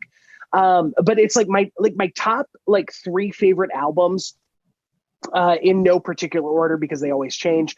The Stooges' first album with it had 1969 on it. It had I Want to Be Your Dog. Yeah. Like there's something about those songs and I'm like, fuck yes. Dead Kennedys, Fresh Fruit for Rotting Vegetables. There isn't a bad song on that. Even going to their cover of Elvis Presley, Las Vegas. That is one of the greatest fucking covers on the face of the earth. Mm-hmm. Like that's such an amazing song, and their cover of it specifically. And then I can't even remember the fucking name of the album. Dead Kennedys, The Stooges. I don't know. There's some other bands. I love NoFX. They're a huge influence on me as well. And then Rancid and Out Come the Wolves. That album, there isn't a single bad song on it. It's an amazing album, and those songs and those musicians specifically have influenced a lot of what I enjoy and what I like and what I listen to. And then you know Bad Brains and that entire DC hardcore punk rock scene of the early 80s is just kind of like it just changes their entire lyrics. Pay to Come is one of my favorite Bad Brains songs. Like there's nothing harder. There's nothing harder. You can't understand a single word on the track. But you listen to it and you're just there's an emotion in the music and the rhythm that just fucking grabs you. And it's like I'm a very lyrical kind of guy. I listen to bands' lyrics. If I can't hear the lyrics, I'm a little turned off by it. But in the 80s hardcore punk rock scene, it's like, well, look at the liner notes. If you can't understand the lyrics, figure out what they're saying. And with Pay to Come or PMA. Those songs are just like fucking amazing. And it's a lot of where I've had to like kind of like curtail a little bit of what I'm playing with bass Like we haven't written anything like Bad Brains. We haven't written anything like Rancid. Not that I could ever play like Matt Freeman at all. Still working up to that. But it's those are the songs that hit me and influence me and make me go, yeah, I want to write, I want to create, and I want to do stuff. And I do have to give credit to Weird Al Yankovic for influencing a lot of my taste in music. And the first song I ever tried to write was a parody of an Aladdin song from the musical Aladdin, or from the Disney cartoon. I was 10 or 11 years old. I'm like, I'm going to write a song and it's going to be a parody of a Weird Al song or of Aladdin. And, Weird Al inspired it. But yeah, that's a lot of where, I come from in terms of what inspires me and makes me want to write music and create stuff is, definitely a lot of those bands. I love that. Yeah. And Weird Al, straddles every genre himself. So it makes sense that you can also pull from and mesh together so much into your own sound. Absolutely. Yeah. Yeah. How about you, Brandon? These days I do try to listen to as much music as I can. Growing up, I listened to a lot of what my parents were listening to at the time, which included, disco and R&B and old school funk music. I counted my father, who was a big fan of that kind of music. Like Parliament Funkadelic, the Spinners, very, very kind of, I guess I would say like romantic leaning kind of old school R&B and funk stuff. My mother was very much into kind of the hippie-ish soft rock folk kind of stuff, Crosby, Stills, Nash and Young was played a lot. Cat Stevens, Simon and Garfunkel, things like that. So that stuff left a very strong impression on me growing up. In addition to that, my mother was also big into musical theater. So we had a couple of CDs of just musical theater soundtracks that would be played a lot. And some of it kind of crossed over into that genre too. Like Pippin was played a lot in our car. And I still love that soundtrack to this day. That to me is kind of the best of both of those worlds. And a lot, they listen to a lot of classic rock too. They're big fans of Bruce Springsteen and Billy Joel and people like that. Speaking for myself, once I was like preteen teenager and I started to really take music seriously and start listening to it more so, that's when I got into kind of harder rock and then metal stuff. When I was a teenager, I listened to Slayer a lot. These days I don't really much anymore, but that to me was a big thing with just wanting to step my own game up as far as my ability on the drums and getting a double pedal and working and stuff like that, which I don't really use in Permanent Revolution stuff. I one of the reasons why I really took the opportunity to start to work with the guys when Luke put out the the notice about wanting to form a band is because I knew that wouldn't be the kind of stuff that I was playing. It's because I would rein that in and sort of serve the songs more so, while still pushing to the edges of getting technical enough with it but to the point that it's not distracting or overloading the song or pushing it in a weird direction. It's all just kind of part of serving the bigger picture. So that was, around that time. And these days, I'm listening to a lot of, I guess, kind of more out there stuff. Even so, like Nine Inch Nails is one of my favorite bands. They've been pretty versatile throughout their 30 odd year career. Black Sabbath is a big influence on me. I love that their older stuff from like the early mid 70s. Like to me, that stuff still sounds as fresh now as I'm sure it did 50 years ago, whenever that was. 50 years. Oh my God. 50 years, if you can believe it. And then some. I still think The Wizard of Oz is 50 years old. No, that's like 80 years old at this point. And some of the bands that came up in like the 90s that kind of pulled from those earlier bands, like bands like Alice in Chains, Soundgarden, the grunge metal kind of bands that really kind of broke through to the mainstream. I'm a big fan of, and I take a lot from them too. And there's one song in this new batch of songs that we just recorded. I'm not going to reveal too many details about it, but it's one that we're Give it to thinking me. no, never. We're thinking about releasing it first. My drum part on that, I was pulling a lot from Stuart Copeland from The Police. When I in my drum part for that, and really in terms of his kind of his dynamic playing and kind of using some ghost notes here and there, soft notes, loud ones, and kind of accenting weird spots, throwing in some ride cymbal hits, hi-hat hits in spots that you wouldn't normally expect, and creating a rhythm that I think kind of echoes his style as much as I can. I'm not saying I'm as good as him, because I'm definitely not, but at least trying to hone in on that style and bring it into our context of our songs. He hits the snare in a weird place, doesn't he? I do. Isn't that the idea? Mm-hmm. With Copeland, that he's like, and he You're also did a giving lot of away too much, Luke. I'm just talking about Copeland. I'm not talking about the song. Yeah, and there's another song on from this new batch actually that I was taking a lot from Soundgarden's drummer Matt Cameron, with it's got kind of an odd time signature, but it's played straight, so it's like it gives it a kind of interesting, unique sound. So I was pulling from him for that one.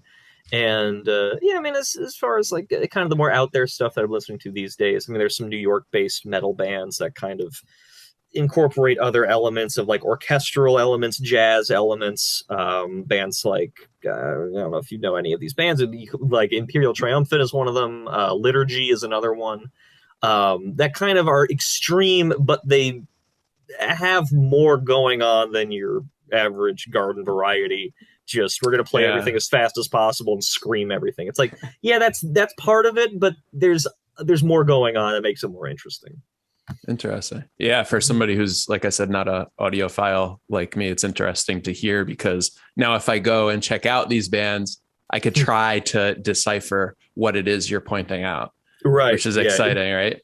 Mm-hmm. Yeah. So thank you for sharing that. Of course. I love sharing, just musicians and artists and things like that I'm just like, yeah, maybe you'll get something out of this. So, and when you say that you're pulling from this inspiration or that group or another, do you practice by playing their songs and learn that, oh, this is how he's achieving this sound or that sound? Or is it less direct translation from their work that you learn?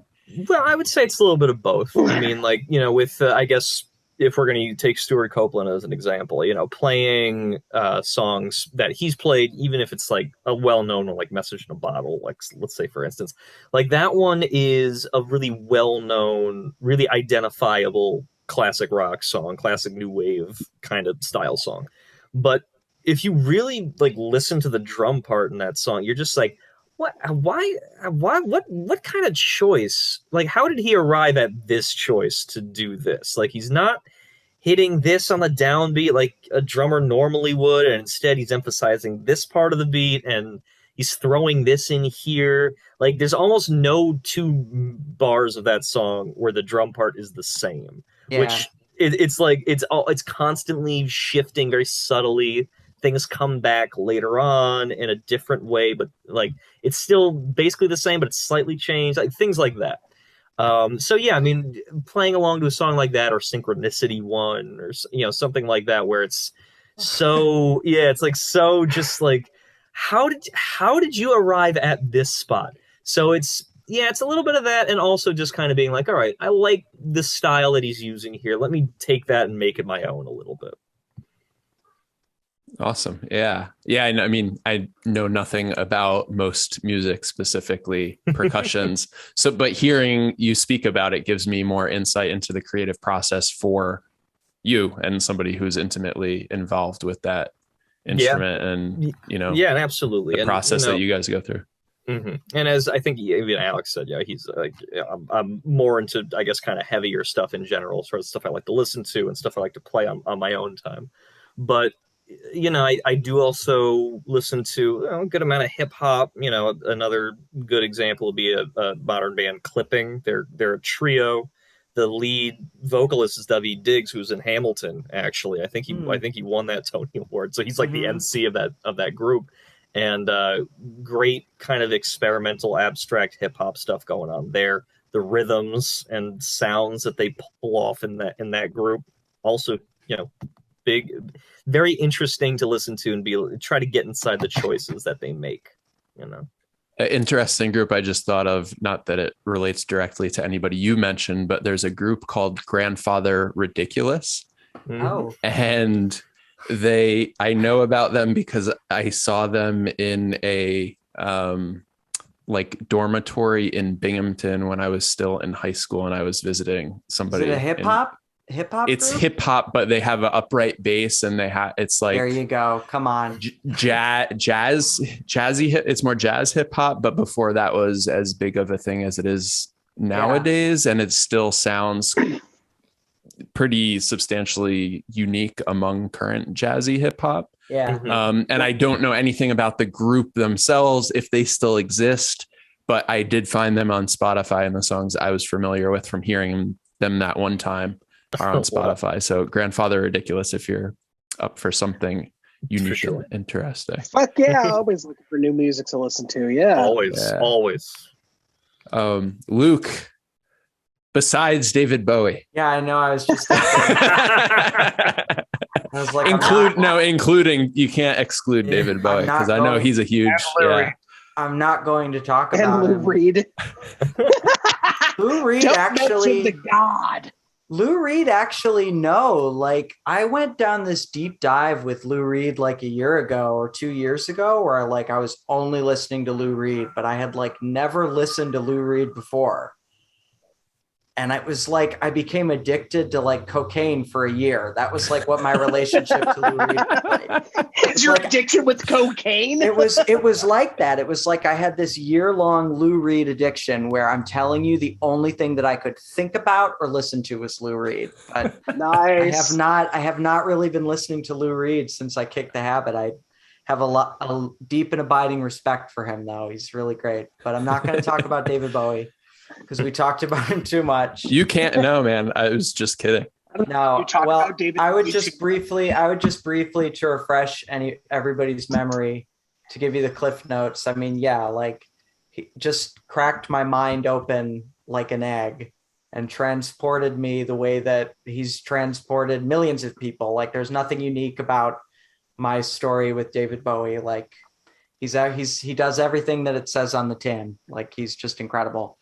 But other than David Bowie, no, I think it's funny that like everybody is kind of mentioning the stuff that their parents listen to. Like, that's funny how when you think about like those real important musical influences, it almost always comes back to the shit that maybe not in Aaron's case, because they were all listening to Gregorian chants and like. Exactly. My dad had Gregorian chant, Elvis Presley. Oh, Elvis. Okay, well. We had Elvis is second to the Pope, don't you know? No, my dad listened to Pink Floyd and the Moody Blues. My mom listened to Peter Paul. No, fuck Pink Floyd. Oh well. Fuck Pink.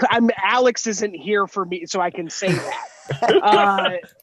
No, I hate Pink. I hate my dad's music. I hate my mom's music. No, I didn't like any of my parents' music. Well, I grew up. I mean, I liked my parents' music. I mean, my dad really liked parents like taste. Crosby, Stills, Nash and Young, and Davidson, and Leibowitz, and Gregorian, and Weinman, and Orthwine, and all the other dudes. Oh, they like them too. All the other dudes. But like my mom was like way deep into Fleetwood Mac and Stevie Nicks' solo career, and George Michael were like the three things that like in her car. I remember she had the 2-disc Tusk, the Fleetwood Mac album, which is just like beamed in from another planet, that album. And then the George Michael album that Freedom 90 is on, maybe it's just called Freedom, or Listen Without Prejudice. And then a couple Stevie Nicks albums. And those were like the first things that I really remember hearing over and over and over again. And I remember my mom, she loved the way that Stevie Nicks sings. And I remember she used to gather us around the tape player, and we used to like rewind to certain like lines from Stevie Nicks songs. My mom would be like, listen to the way that she sings this. Come on, come listen to how weird it is when she sings this. But then as I got a little older, I mean, the stuff that I started to like The Police was a big thing for me. Sting's solo music, inexplicably, when I was little, I just fucking loved, like, all that shit, which is so like adult contemporary, like suck rock. But I just love like 10 Sumner's Tales and all like Fields of Gold. I loved the James Bond themes growing up. That was one of the first albums that I owned, was all the fucking James Bond themes. So nowadays, like as a grown man with maybe a little more self-respect or or maybe less. Self-awareness. Self-awareness. But I still love all that shit. I mean, I just like those songs are big and they're weird and they're dynamic. But growing up, I mean, the stuff that influences me, like the stuff that I think about when I'm trying to write a song, like Iggy Pop is a big one, who I just love. I mean, there's like just nobody more authentic than Iggy Pop. He's just tuned right into his own frequency. He has no, and I'm not even talking about being on stage and like taking his shirt off and like rubbing peanut butter and stage diving. I just mean like the songs. He really is underrated as a songwriter. He does his own fucking thing. And there's just nobody more authentic. He doesn't try to be anything. And there's a reason why you read stories about him recording those songs. He would just go in there with nothing written, no lyrics. The band would like cook up some jam and he would just go in there and improvise the whole song, because he's just so direct, so himself, and I know for me, like when I'm writing something, you can get so precious so quickly. You can just get so mannered so quickly. And I just always try to think of like, first take is best take. Like, just trust that whatever's going on in the back of your head that you can't really like control or premeditate, probably that part of your brain knows better than this part of your brain. But Elvis Costello, I love. Who else? I mean, I'm a big fan. Me and my girlfriend both love the Mountain Goats. Oh, I just recently got into them a little bit. Yeah. It's fucking wild. They're fun. Yeah. And he really is somebody who, I mean, dude's had a long career. Dude has been making music since, it's easy to forget because I feel like in our generation, like everybody kind of started getting into the Mountain Goats in like 2009. When we were all like young hipsters and we were getting into the Mountain Goats. Hey, speak for yourself. Well, but dude's like the Tom Hanks of music. Like he's had like 6 different, like you would look at Tom Hanks's filmography and it's like any actor would be lucky to have done 6 of the movies that Tom Hanks has done. That would be a career. But the dude in the Mountain Goats has gone so long and he's just gone like this. He's never once stopped. He's never once plateaued. He's never once done the same thing twice. Like the last 4 albums that dude has done at a time when most people are just kind of sitting on their laurels and cashing the check. Like he just continues to expand. So he's really cool. That's an eclectic mix of groups mentioned by each of you, and eclectic across each of you as individuals too. I love it. It makes sense when I hear your music. I do have to say that like my top favorite albums, but like ska is such a huge influence as well. Like just that ska, that old fucking reggae beat. Goldfinger, Operation Ivy. I don't know if there's no. Even before ska. I love Operation Ivy. Like that's where Rancid came from, for Christ's sakes. You Right. can't like Rancid and not like Operation Ivy. But like Dandy Livingston, Suzanne Beware of the Devil is one of my favorite songs of all time. Like the Jam, Town Called Malice is my top favorite songs. Pat Kelly's Somebody's Baby. Like these old school ska songs, I don't think get the credit that they need in terms of like what they were saying and the sound they were making. Like ska is such a unique sound that doesn't get into, you have songs like Rancid, everyone knows Rancid, whether you like them or not, you're aware of a Rancid song, but it's like, there would be no Rancid if you didn't have the original, fucking, Cliff. Fuck, I can't remember his name. You just there's so much influence in terms of like that old school ska sound that I think is also like a big impact in terms of like where rock and roll has gone and where what became of rock and roll. Like you can't. And one of the stops on the way.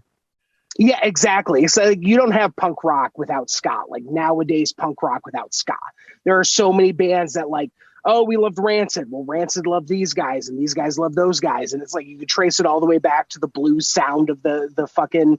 There's a documentary called Rumble: The Indians Who Rock the World, that is just kind of like you fucking watch the documentary and you can't deny that the Native American sound is where rock and roll evolved into. Like you just can't.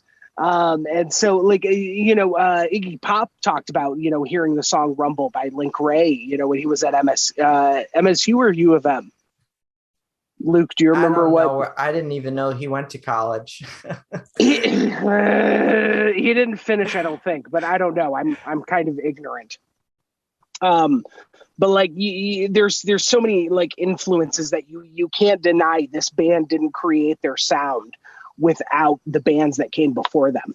And then like one of the things, like what I said, or what we've talked about this entire time is that like we all have like various influences on music that have influenced us and made us like, add what we add to the band, The Permanent Revolution. And that's, you can't deny the people who came before you at all in terms of like what we create. Yeah. And yet you're stomping out new ground and like very original sound, and no two songs sound the same, which is what I really appreciate about you guys. Yeah. I would recommend to throw a folky group at you guys. The Milk Carton Kids. Oh yeah. If you haven't heard of them. Right. Yeah. One of my favorites. They're just really great harmony and dual and banjo kind of duo. And I'm like you guys, I'm influenced by my parents, especially my dad. And I listen to a lot of folky kind of stuff nowadays. And then Dawes, I'm sure you're familiar with Dawes. I'm a fan of Dawes as well. Yeah, they're pretty good. I have here circled, this wasn't really meant as a question for each of you, but we might be able to position it as one. Was a lyric that like when I first had you guys scheduled and we had to cancel because of COVID and whatnot, our first interview, and postponed to now, I had this quote that was written from one of your songs, and I'm not sure which is planning for the end of the world, but not the rest of our lives. Like what does daisies, that? Yeah, it is, right? Daisies, yeah. That lyric, man, another lyric that's just like subtle, succinct, logical, punches you into reality and like to like look at your life. So to position it as a question for each of you, or we could just like kind of have at it and just discuss like, what does that mean to you guys? What does it mean considering the state of affairs and the fact that that song, now I understand, was written pre-COVID, but what the fuck that it just Luke, you like, wrote those lyrics, right? Yeah, Alex wrote the song and the but you melody. wrote the lyrics. I put the lyrics to the melody that he came up with. Like you probably have heard the demo. So Alex, he mentioned a little bit earlier, his car broke down on the highway. And if you know Alex, you know that in the back of his van, he always has a keyboard, his guitar. He's always got like all this shit in his car. All of his clown stuff. Yeah, he's waiting by the side of the highway for dude to come and repair his car, and he just starts diddling on his 12 string or whatever. And he sends me this little demo, and the only lyric that he has, he just sings, "I'm pushing in, I'm pushing out. Da da da da da da da." The whole thing is just like la da da's Good. until he gets to "I'm pushing daisies, yeah." And it was just so, even without any lyrics, it was just so immediate. The song, you know, it just had such a vibe and a feeling that I just couldn't get it out of my head, like, for the whole rest of the day. And I remember just kind of, I was out of town doing a play. I was in Cleveland, Ohio, doing a play at a time. And just the lyrics just kind of like came, but it was all just suggested by that tune that Alex came up with. Like, the vibe was right there. But yeah, I mean, it's funny because, like, my girlfriend and I have a theater company, and so we had just produced that Arthur Miller play, The Crucible. And then I was out of town doing another play that was different, but had sort of the same themes of, like, betrayal, people betraying each other, people kind of witchcraft. And God. Yeah. And witchcraft and people. So there were just all these images kind of in my head, but the song didn't really have, as I was coming up with those lyrics, I wasn't really thinking like, oh yeah, it's a song about XYZ. It was just a bunch of images that, you know, what I was working on at the time suggested. And that line, you know, we've been planning for the end of the world, not the rest of our lives. Like, who even knows, like, where that shit comes from? I just remember that it just came into my head almost as if somebody just whispered it. It wasn't like I came up with it. I was just like, oh yeah, that's but you know, it really was like when the pandemic happened, it's almost like all five of us from the future like beamed that song into us from, you know what I mean? Like, just a year or so ahead. Yeah. It's wild though. It did take on totally new. Talk about synchronicity. Parts 1 and 2. Yeah. Anybody else want to talk about what that lyric means to them then and or now and or It's anytime? Brandon. Well, I mean, I feel like my thought was pretty short. I mean, it's mostly like, to me, it's kind of the macro versus micro picture that I think that we all kind of, we all kind of consider it at different points in our lives. Maybe we consider it all the time. I mean, you know, the idea of, you know, well, you know, I feel like all of us deep down, we secretly, or maybe not so secretly, like hope that the end of the world happens before we have to make any sort of huge life-changing decisions that we may end up regretting later on. Yeah, things like that. I always kind of got that that image from listening to this song in general, but I mean, that lyric in particular was always just kind of, you know, I hope the world ends before I have to, you know, do all this mundane shit that I know I'm going to have to do if the world doesn't end. And of course, you know, having recorded that song several months prior to the pandemic and then after the world actually kind of ended in a sense, I was like, well, maybe we weren't so prepared after all. But you know, it's in a way, it's kind of, in retrospect, it's interesting to think about all of that. But you know, so yeah, that's kind of what I gleaned from it. Yeah, it's almost Aaron hard. Or Jeremy. Sorry to interrupt. No. I just want to make sure everybody had their say on it. For me, it's like it kind of comes down to the mentality of the way you live your life. Like, you plan, you live in the moment, and living in the moment has this freedom to it. Planning gives you security, but sometimes you plan so much that you just lose track of time, and then you're like 40 and you planned, but you missed out on what you really wanted to do. So that's kind of what that line means to me. Like, let's just do what we actually want to do and not worry about the future. Shit.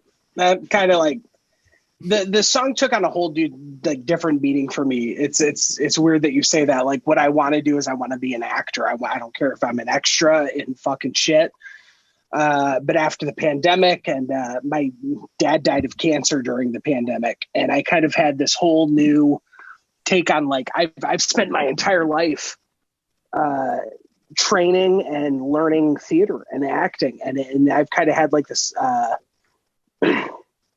not premonition, that's not the word, but just kind of like this like dawning idea that, like, I'm in my mid 30s now, and I've tried to be an actor and an artist, you know, since you know, I was fucking 11 years old. And to kind of have this realization of, like, I haven't planned for the rest of my life. Like, I really haven't. I have no health insurance. I have no nothing. You know, even when I was in New York, I was, you know, a show promoter for Broadway and off-Broadway shows. It was very much just like, I have lived my life doing what I wanted to do.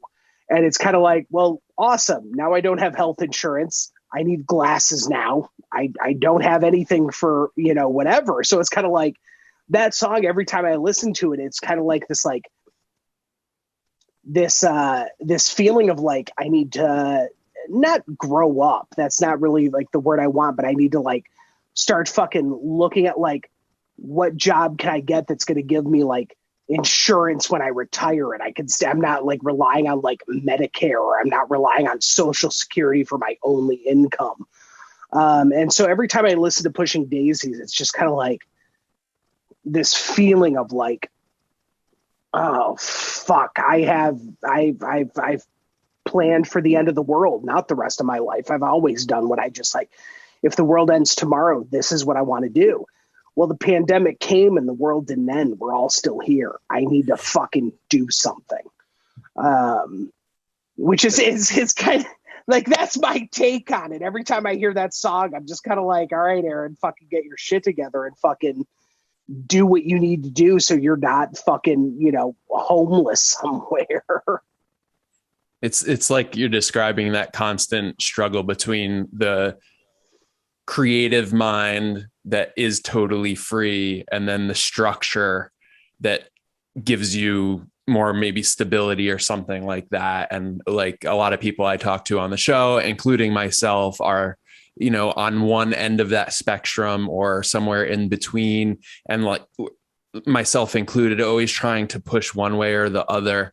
And it's this constant dichotomy that I also struggle with, knowing where I want to be on that paradigm and line. And I just want to create more, but I also need insurance and a job. And it's like, fuck, where do I want to do? What do I?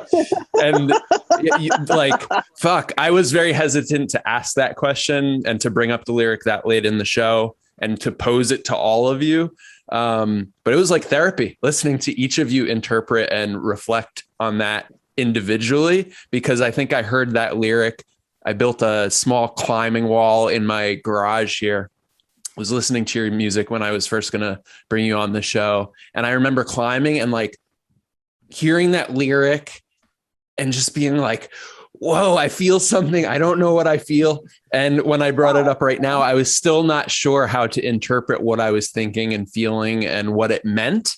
And each of you described a different emotion, and all of those emotions hit me, I think, when I heard that lyric. So thank you for the therapy. Yeah, no, thank you. I feel like I just released so much. You saved me on my own therapy bill. Like, thank you. Talking to people in genuine ways, it's like, yeah, very beautiful thing. Yeah, I have the last questions, unless you guys have anything else you want to ask, add before we wrap up.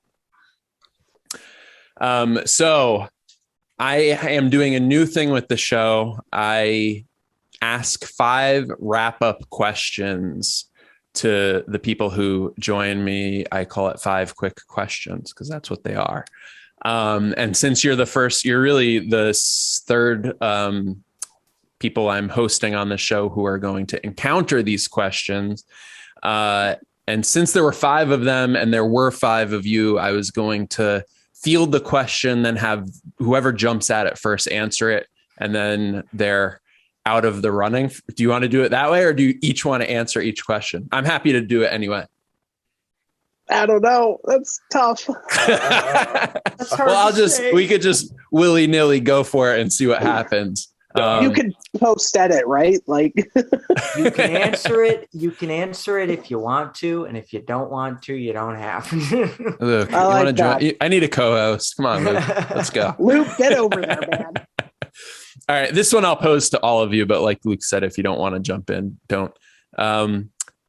What do you have a mantra, or what is your mantra in the case that you want to get creative, but you're just not in the mood to create? How do you get yourself up and going with maybe a mantra or a word or two? Phrase. Something. Shut the fuck up. I love that. Nice. What was that again, Jeremy? What? What did you say? I said, shut the fuck up. That's fine. Yeah. But actually let it go. That's an actual mantra. From Frozen. Pre-frozen. Frozen. Yeah. Fair. Okay. Oh my gosh.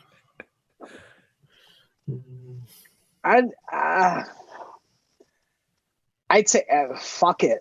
Like that's the only thing I get whenever I'm up in a slump of like, is this gonna work or not? I don't know. Fuck it. Try it. See if it works out. Fuck it. Doesn't matter. Fuck it. Brandon or Luke? I'm sure I'm going to think of a mantra as soon as we move on to the second question. We could always revisit. Fuck. Why didn't I say that? Oh, Why didn't I say that? We could revisit. You could just be like, throw your hands in the sky. And, all right. Second one, indispensable tool in your creative toolbox. Who's going to say drugs first? No, I'm kidding. Oh, kidding. Not serious. I love Shroom- Brandon's consideration. well, maybe, but Sometimes. Well, I mean, I'll go first and I'll be cheesy. I couldn't do anything without my girlfriend. I wouldn't do any of the things. Sorry, it's true. Some truth That's time. beautiful. I wouldn't have Allie done. is great. Yeah, Allie is amazing. I wouldn't have done any of the fucking shit that I've done in the last 5 years. That's been creative. Like I wouldn't have done. Couldn't have done it. That's really nice. I will point out, though, she's not a tool. No, she's not. But No. I feel bad for going, like Allie is an amazing human being. She's absolutely fantastic. my tool for staying creative is music. I mean, it is using that as a tool to get me in the creative headspace. Like when I say that I'm always seeking out new music, it's because I always want to feel like I'm being inspired, and I always want to take influence from new things. You know, there's always someone out there doing something in a specific way that you're like, well, they're thinking outside the box, or they're doing something that I haven't quite heard done exactly in this way. And I always find that to be my catalyst to get me going. If I'm ever feeling like I'm stuck somewhere or I'm not progressing or anything like that, I just throw on some music.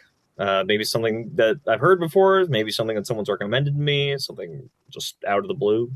That's my tool. Nice. The voice memo app on my phone.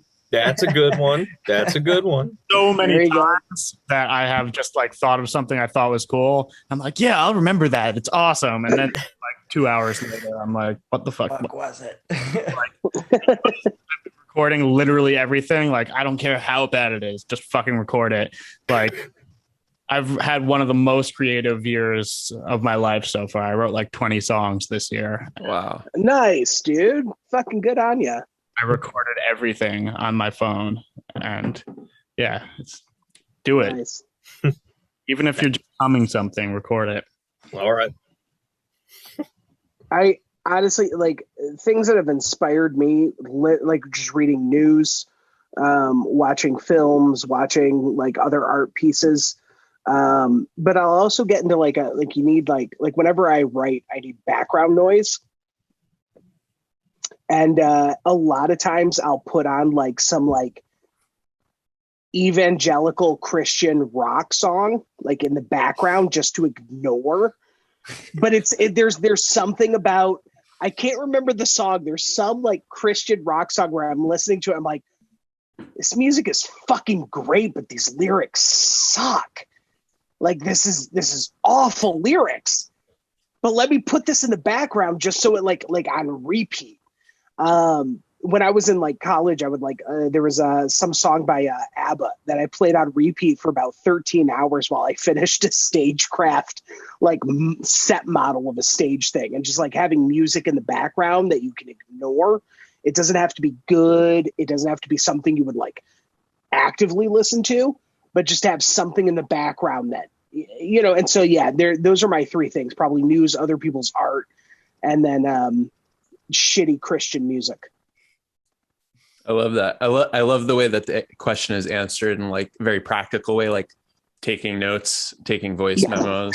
And then also oftentimes with guests, we talk about like inputs and outputs, like inputs of inspiration, other people's arts, music, in Luke's case, love and support and energy.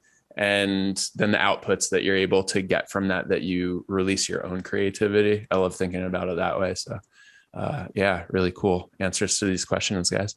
The third one is eyes on the prize. What's the prize? Happiness. Being content.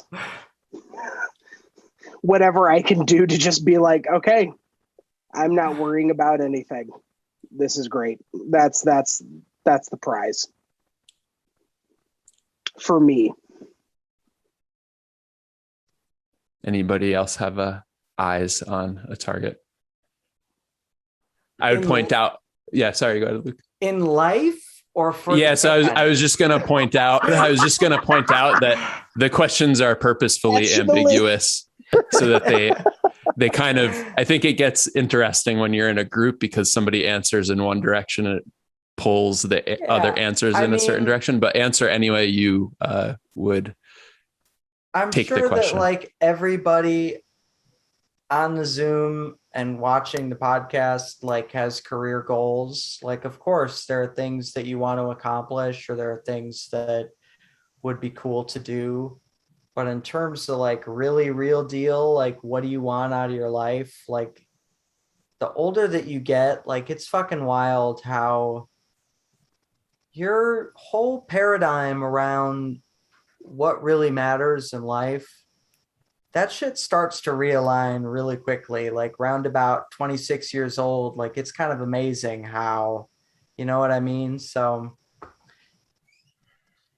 that's kind of hard to say because who knows, like 2 years from now, like we could all decide that we want to be firefighters and be like trying to pass that test and get on that truck. You know, could you imagine the five of us on a fucking firefighter crew? I could. Here's the thing. I could imagine it. You could. I think I have actually already. A fucking Super Troopers like movie. If I were in a burning building, I would want Alex to break down that door in the rubber. In a clown outfit. I would feel so safe. At this point in my life, with one of those little water, like the flowers. Oh yeah, he'll put that fire out with that. I'm just envisioning the scene in Dumbo where Dumbo shows up and there's burning shit and he's painted in like clown makeup. That's all I'm envisioning with Alex showing. Oh my god! But at this point, I'll just say to like wrap it up for my answer. Like at this point in my life, like I'm just trying to build on the good shit that's happening in my life, and the shit that I don't like so much, I'm just trying to minimize that a little bit. So I'm just trying to do this. Yep, that's a good goal. I mean, to Luke's point. I mean, for my answer, I mean, when I did hit 25, I had that exact moment where I was like, I gotta make a change because what I'm doing now is not, you know, at that point I was still considering myself an actor first and foremost. I wasn't really getting much work. I wasn't really happy with myself and my work. And I didn't feel very, I didn't feel like satisfied with where I was, and I know that that's a pretty common thing for any artist to feel, especially around that age when you're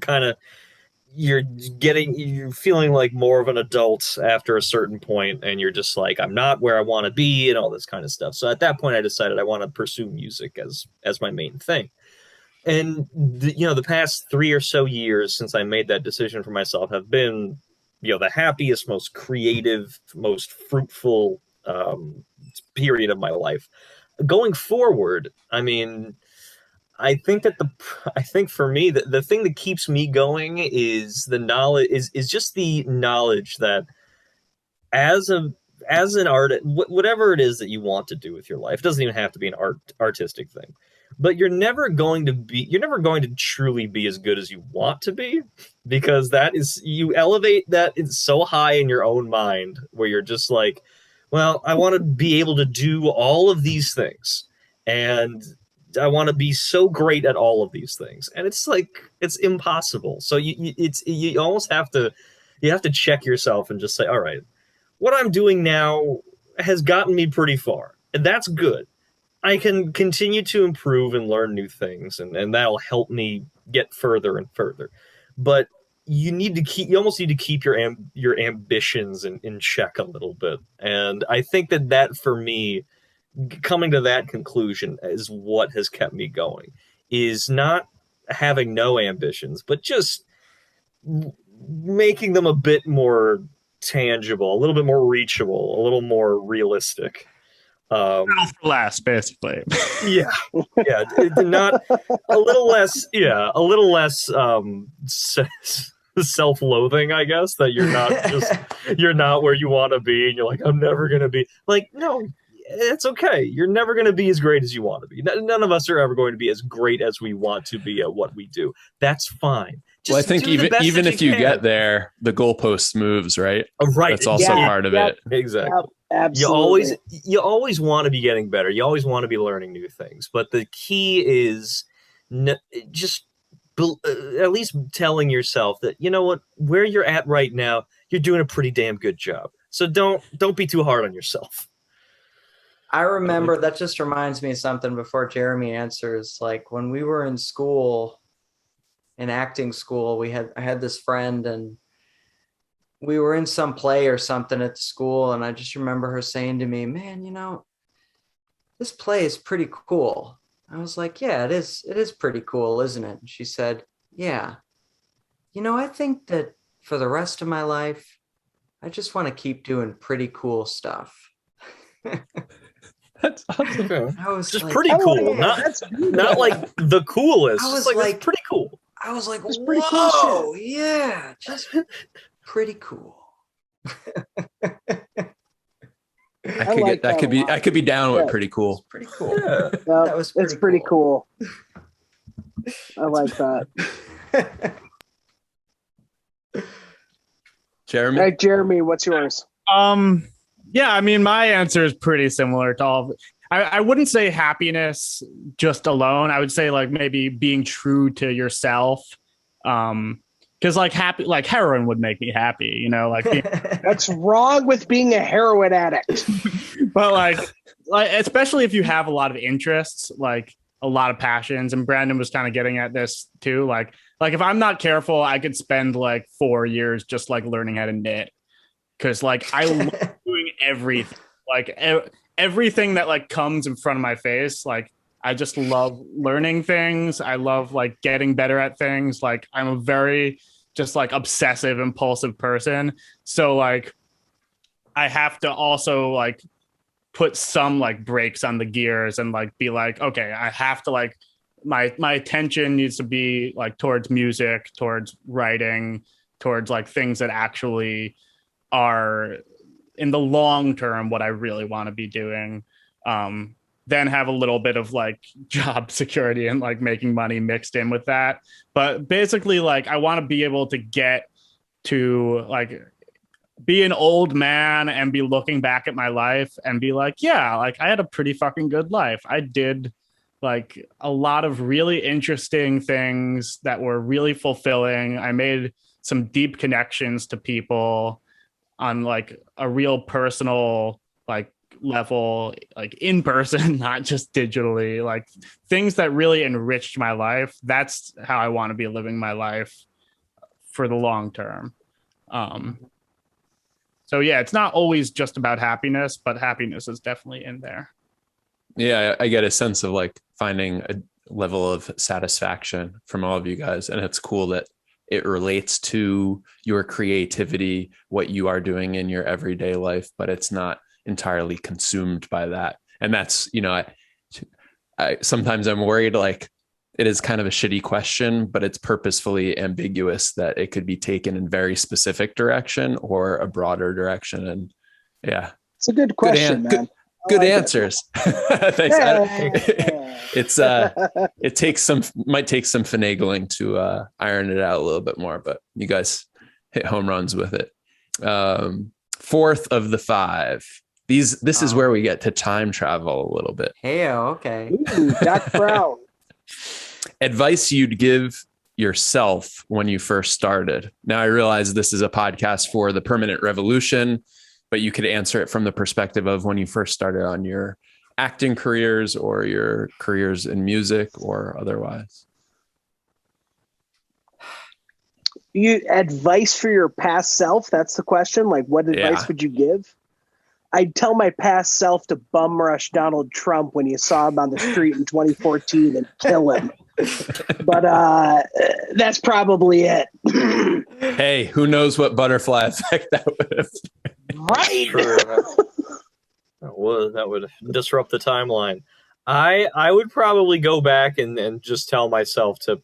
I would tell my younger self to pursue music first and foremost. I feel like I've been playing catch up the past couple of years, and maybe it's neither here nor there, but I feel like I'd be further along in my own journey as a musician if I had really committed to it as the primary thing when I was younger. Was it something you were hesitant to do at that point? Well, it was, wasn't your main interest? Well, I think it's a little bit of both. I mean, I started playing drums when I was 8 years old, so I've been doing it for about 20 years now. But I did it. I was in like the school orchestra, whatever, for a few years. When I got to high school, I really started to do acting more so. I learned to sing. I started doing, things like that there. And that kind of just started to take precedence. I did still play drums, whenever I had time, basically. But I always looked at that more as a hobby. And then now on the other side of it, as an adult, things have just kind of naturally reversed. I was like, this is really where my interest lies. And it was one of those things where it's just as my life played out, it was just like, well, clearly you're more interested in this. You want to devote more time to this, to music, to diversifying your skill set. So I was like, I'm not going to keep fighting this anymore. Like, I'm not going to keep making myself miserable because I'm not as far along in my acting career as I want to be. So it's looking back, I'm like, yeah, I really wish that I had just picked this lane and stayed in it, Mm-hmm. Yeah. And there's that note of like listening to that voice inside your head and your heart to change lanes. Yeah. Mm-hmm. Yeah. It was a big decision. I mean, I was definitely scared to do it, but I knew it was the right choice, and it was. Yeah. Luke and Jeremy? My previous self, my past self, I would say you're gonna fail all the time, so just be okay with it. Nobody's ever gonna appreciate you or like you as much as you want them to, so just deal with it, swallow your pride, and live the way you want to live, and like go full throttle into all the things you want to do. I would still give that advice to myself today. But yeah, like, don't be afraid of like not being perfect. You're just you. Preach. I was going to say preach too. I'm taking that advice home tonight. Beautiful. Luke? In 2011, my friend Ben convinced me and my friend Abby to go see a movie directed by Zack Snyder called Sucker Punch in the movie theater. Paid like $9.50 to see the worst movie that I've ever seen in my life. So I would go back in time and I would suggest that we see Tinker Tailor Soldier Spy or something instead. Oh. I don't really, like thinking back, like this is a question. It's funny. Like me and my girlfriend were actually kind of talking about this like not too long ago, like the same kind of idea.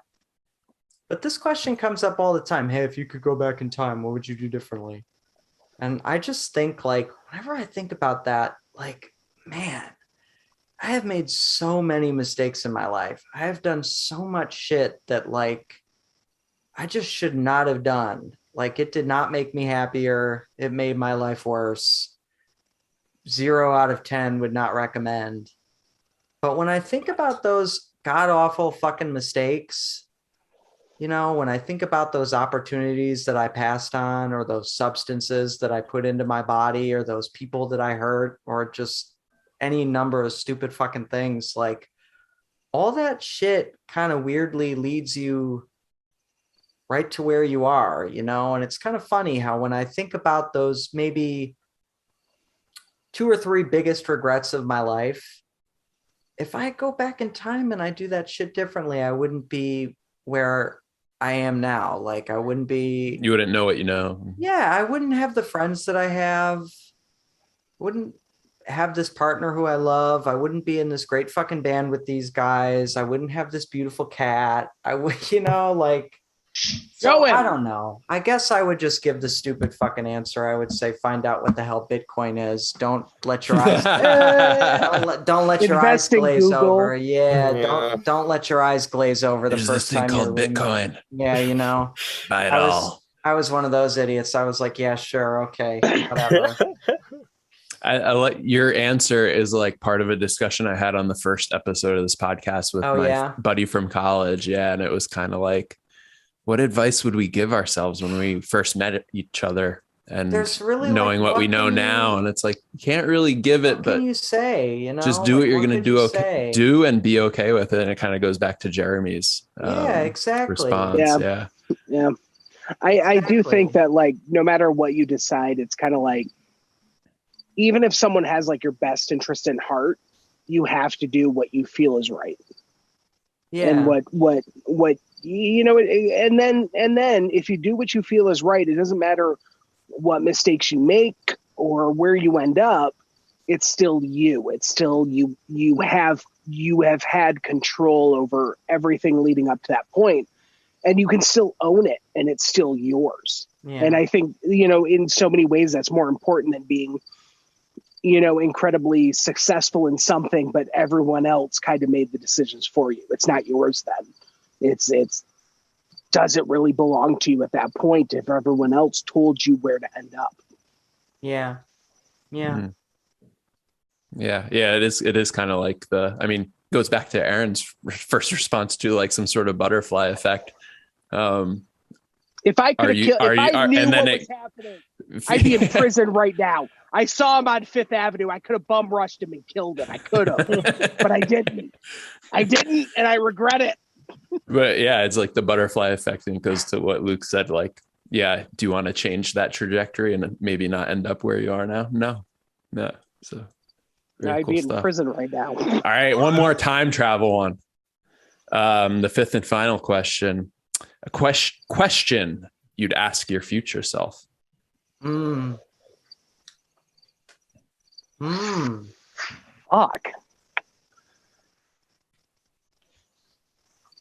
I'm convinced I'm going to die next year every year. I don't know what I'd ask my future self. Like,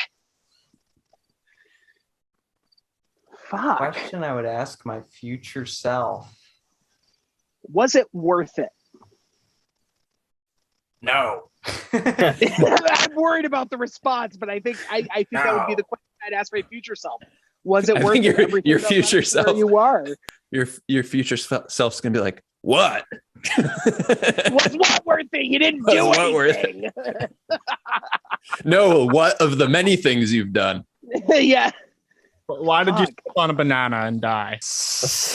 Why did you? You died a video game death. I swear. You didn't look down on a New York City street and you slipped on a banana and just crapped. You just died. Was it? Yeah. I don't know. There's so much like question that goes with that. Like, where am I at in my future? Like, I don't know. Fuck, man. That's a hard question. That's so a I think really hard question. Yeah, we've gone a very existential route with the answers to these questions. I think it's also part because typically, I mean, you're I think the largest group or tied the largest group I had on the podcast. And typically I have individuals and the conversation revolves around their creativity. So in my previous interview, it was answered from the perspective of the story he was writing that story. Not life in general. Interesting. But that's okay. I do appreciate answering it from any perspective and context. I think and if you all are just like, fuck this question, then fuck this question. I still think I'd ask myself, was it worth it? Like, no matter what you do, good or bad, was it worth it? Mm-hmm. That's the only thing I can think of that I'd ask my future self. No. I'd probably be like, did you do everything that you wanted? You know, it's like, you know, because again, going back to what I said before, it's like I feel like we all want so much. And, you know, I would argue that, you know, so many people go through their lives without doing every single thing that they ever wanted, or every single thing that they think that they want, you know, like, so there's probably just a handful of things that keep us going every single day. So in the future, I would just be like, yeah, did you do everything that you wanted, like really wanted to do, things that enriched your life and helped you enrich other people's lives? Did you do everything you wanted to do? I'd ask what the Powerball is going to be the next week. look back at go back to 2021, September of 2021. What was the Powerball that month? And tell me now. That's what I would do. No, I guess I would say. I would say, what do you wish that I had done from your vantage point? What do you wish that I had fucking done? And probably that you would ask me what the fucking Powerball is. Oh man, I wish you would have guessed the numbers. Becomes a cycle there then. Jeremy, abstain. Oh, my slipping on a banana peel answer wasn't enough. That was your right. answer. Why'd you slip on No, a it banana is. It peel totally and die? is. Did you write a song that you were proud of? I don't know. Yeah. That Oh works. shit. Did you write a song about slipping on a banana peel and dying? It's called Kong Donkey. I think I want you to write that song now after Yeah. this podcast. That's basically Pushing Daisies. I mean, that's what that song is about, actually. It's about About our sixth band member who I think there's a verse that could be added. Oh, for sure. That song is very short. Now the song's not done. It was finished, and now it's not. Now it's called Pushing Bananas. Advice to your former self: don't go on that podcast. What's your random? Don't talk about bananas for 5 minutes. I'm sorry. All right, guys. Well, those are all the questions I have. Anything you want to add at the end, including if you're willing to share when some new music might be dropping in the near future, loose timeline or not, and all the social medias and whatnot that go into to close out promotion. You cannot rush perfection. Oh, yes. When Yeah. the fuck have we been perfect? We're going to be this time. All the time. Oh, okay. It's always perfect to me. Aren't you guys the perfect revolution? We are the The perfect. We are the Yeah. perfect revolution. The Yeah, it's not perfectest perfect. revolution. Yeah. I mean, I'm hoping we can get a song out by the end of this year. What do you guys Oh, think? I'm sure by the end of the year. Oh, I think Okay, we're that's at all I'm 2 by looking the for. end We of the don't year. need like a not- date and time Yeah, stamp. it's not going to be like Couple of Axl months, Rose or anything. We'll have Yeah. a song out. It'll come out, but it's going to be pretty fucking awesome. Mhm. I think. I mean, I agree that like this new batch of songs is like the bar has been raised, if I do say so myself. Mhm. Like That's I really exciting. think it's pretty good. Our social medias. I mean, that's just our name on all Yeah. of them, right? We're on Instagram. Well, here's the thing. There is an Australian band also called The Permanent Revolution, and one of their songs has more YouTube hits than ours. Yeah, well, they're called Permanent Revolution. We are Oh, they're not The okay. Permanent Revolution. The Permanent Revolution. Instagram, YouTube, Twitter. Wait, do we have a Twitter? But it should be global. I think Facebook. that there should be one. We in do have a every Facebook. country. I don't know. Do we have a Twitter? I forget. We have a Twitter, yeah. I Okay. can't think We of do- what we the have a handle Twitter too? is. Nobody There you ever go. looks There on you go. Twitter. Twitter And is so dark. most importantly, I think when you search for The Permanent Revolution on Spotify, a image of a Band-Aid. Yes, Yeah, that would be. right. Yeah, So if click on just so that. just so listeners of the podcast can't find the one, the only, The Permanent Well, Revolution. listen to the dudes Look from for the Australia band. too. I don't They're want to good. I like them. They're like- cool. No, they sound great. They're like an Yeah. old school, like oi skinhead. Yeah, kind they're of like an a fucking- anti-fascist. Yeah, Yeah, they're they're really amazing. They're rad. great. Like, So fuck, I'd nothing- love to do a. I'm no, not nothing knocking better them. than I'm that. just nothing but respect. I'm not knocking them. Just You want to hear us though? It's Yeah, click on the yeah. Go on. All right, guys. Well, thank you. This was awesome. I really do love your music. I don't know if I Thank you, Kevin. illustrated Thank you so much, enough Kevin. how much I enjoy it and how good I really think it's fantastic. And I'm excited to see where you guys go from here. Thank So, you, Kevin. We appreciate being on here. Anytime, you are welcome back. And until then, enjoy the random. Thanks, guys. Been- Awesome. Thanks, Kev. Thanks. Hey ho how. Welcome to the post-show debriefing for this, the 37th episode of What's Your Random Podcast with The Permanent Revolution. And the crowd goes wild. I certainly went wild. I was obviously gushing here and there because I do think the world of their music and what they're doing, including the messages that they deliver. And it was really fun talking to the whole group about how they work as a group, how they evolve their sound as a group, how they bring in influences from each individual member and their experiences and their tastes, and also how they evolve certain concepts and ideas for the lyrics to songs and how every member contributes. And really, the whole is strong because of the strength of the parts and the bond between these individuals.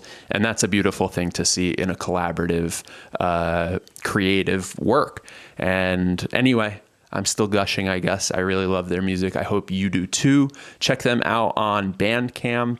They're also available on Spotify. And if you're going through New York, look them up and see if they're playing a show. Hopefully they will be playing again soon. And let us know here at What's Your Random Podcast what you thought of the show in general, as well as this specific episode with The Permanent Revolution. We love to hear from you at What's Your Random. And I think that about sums it up here in the post-show debriefing.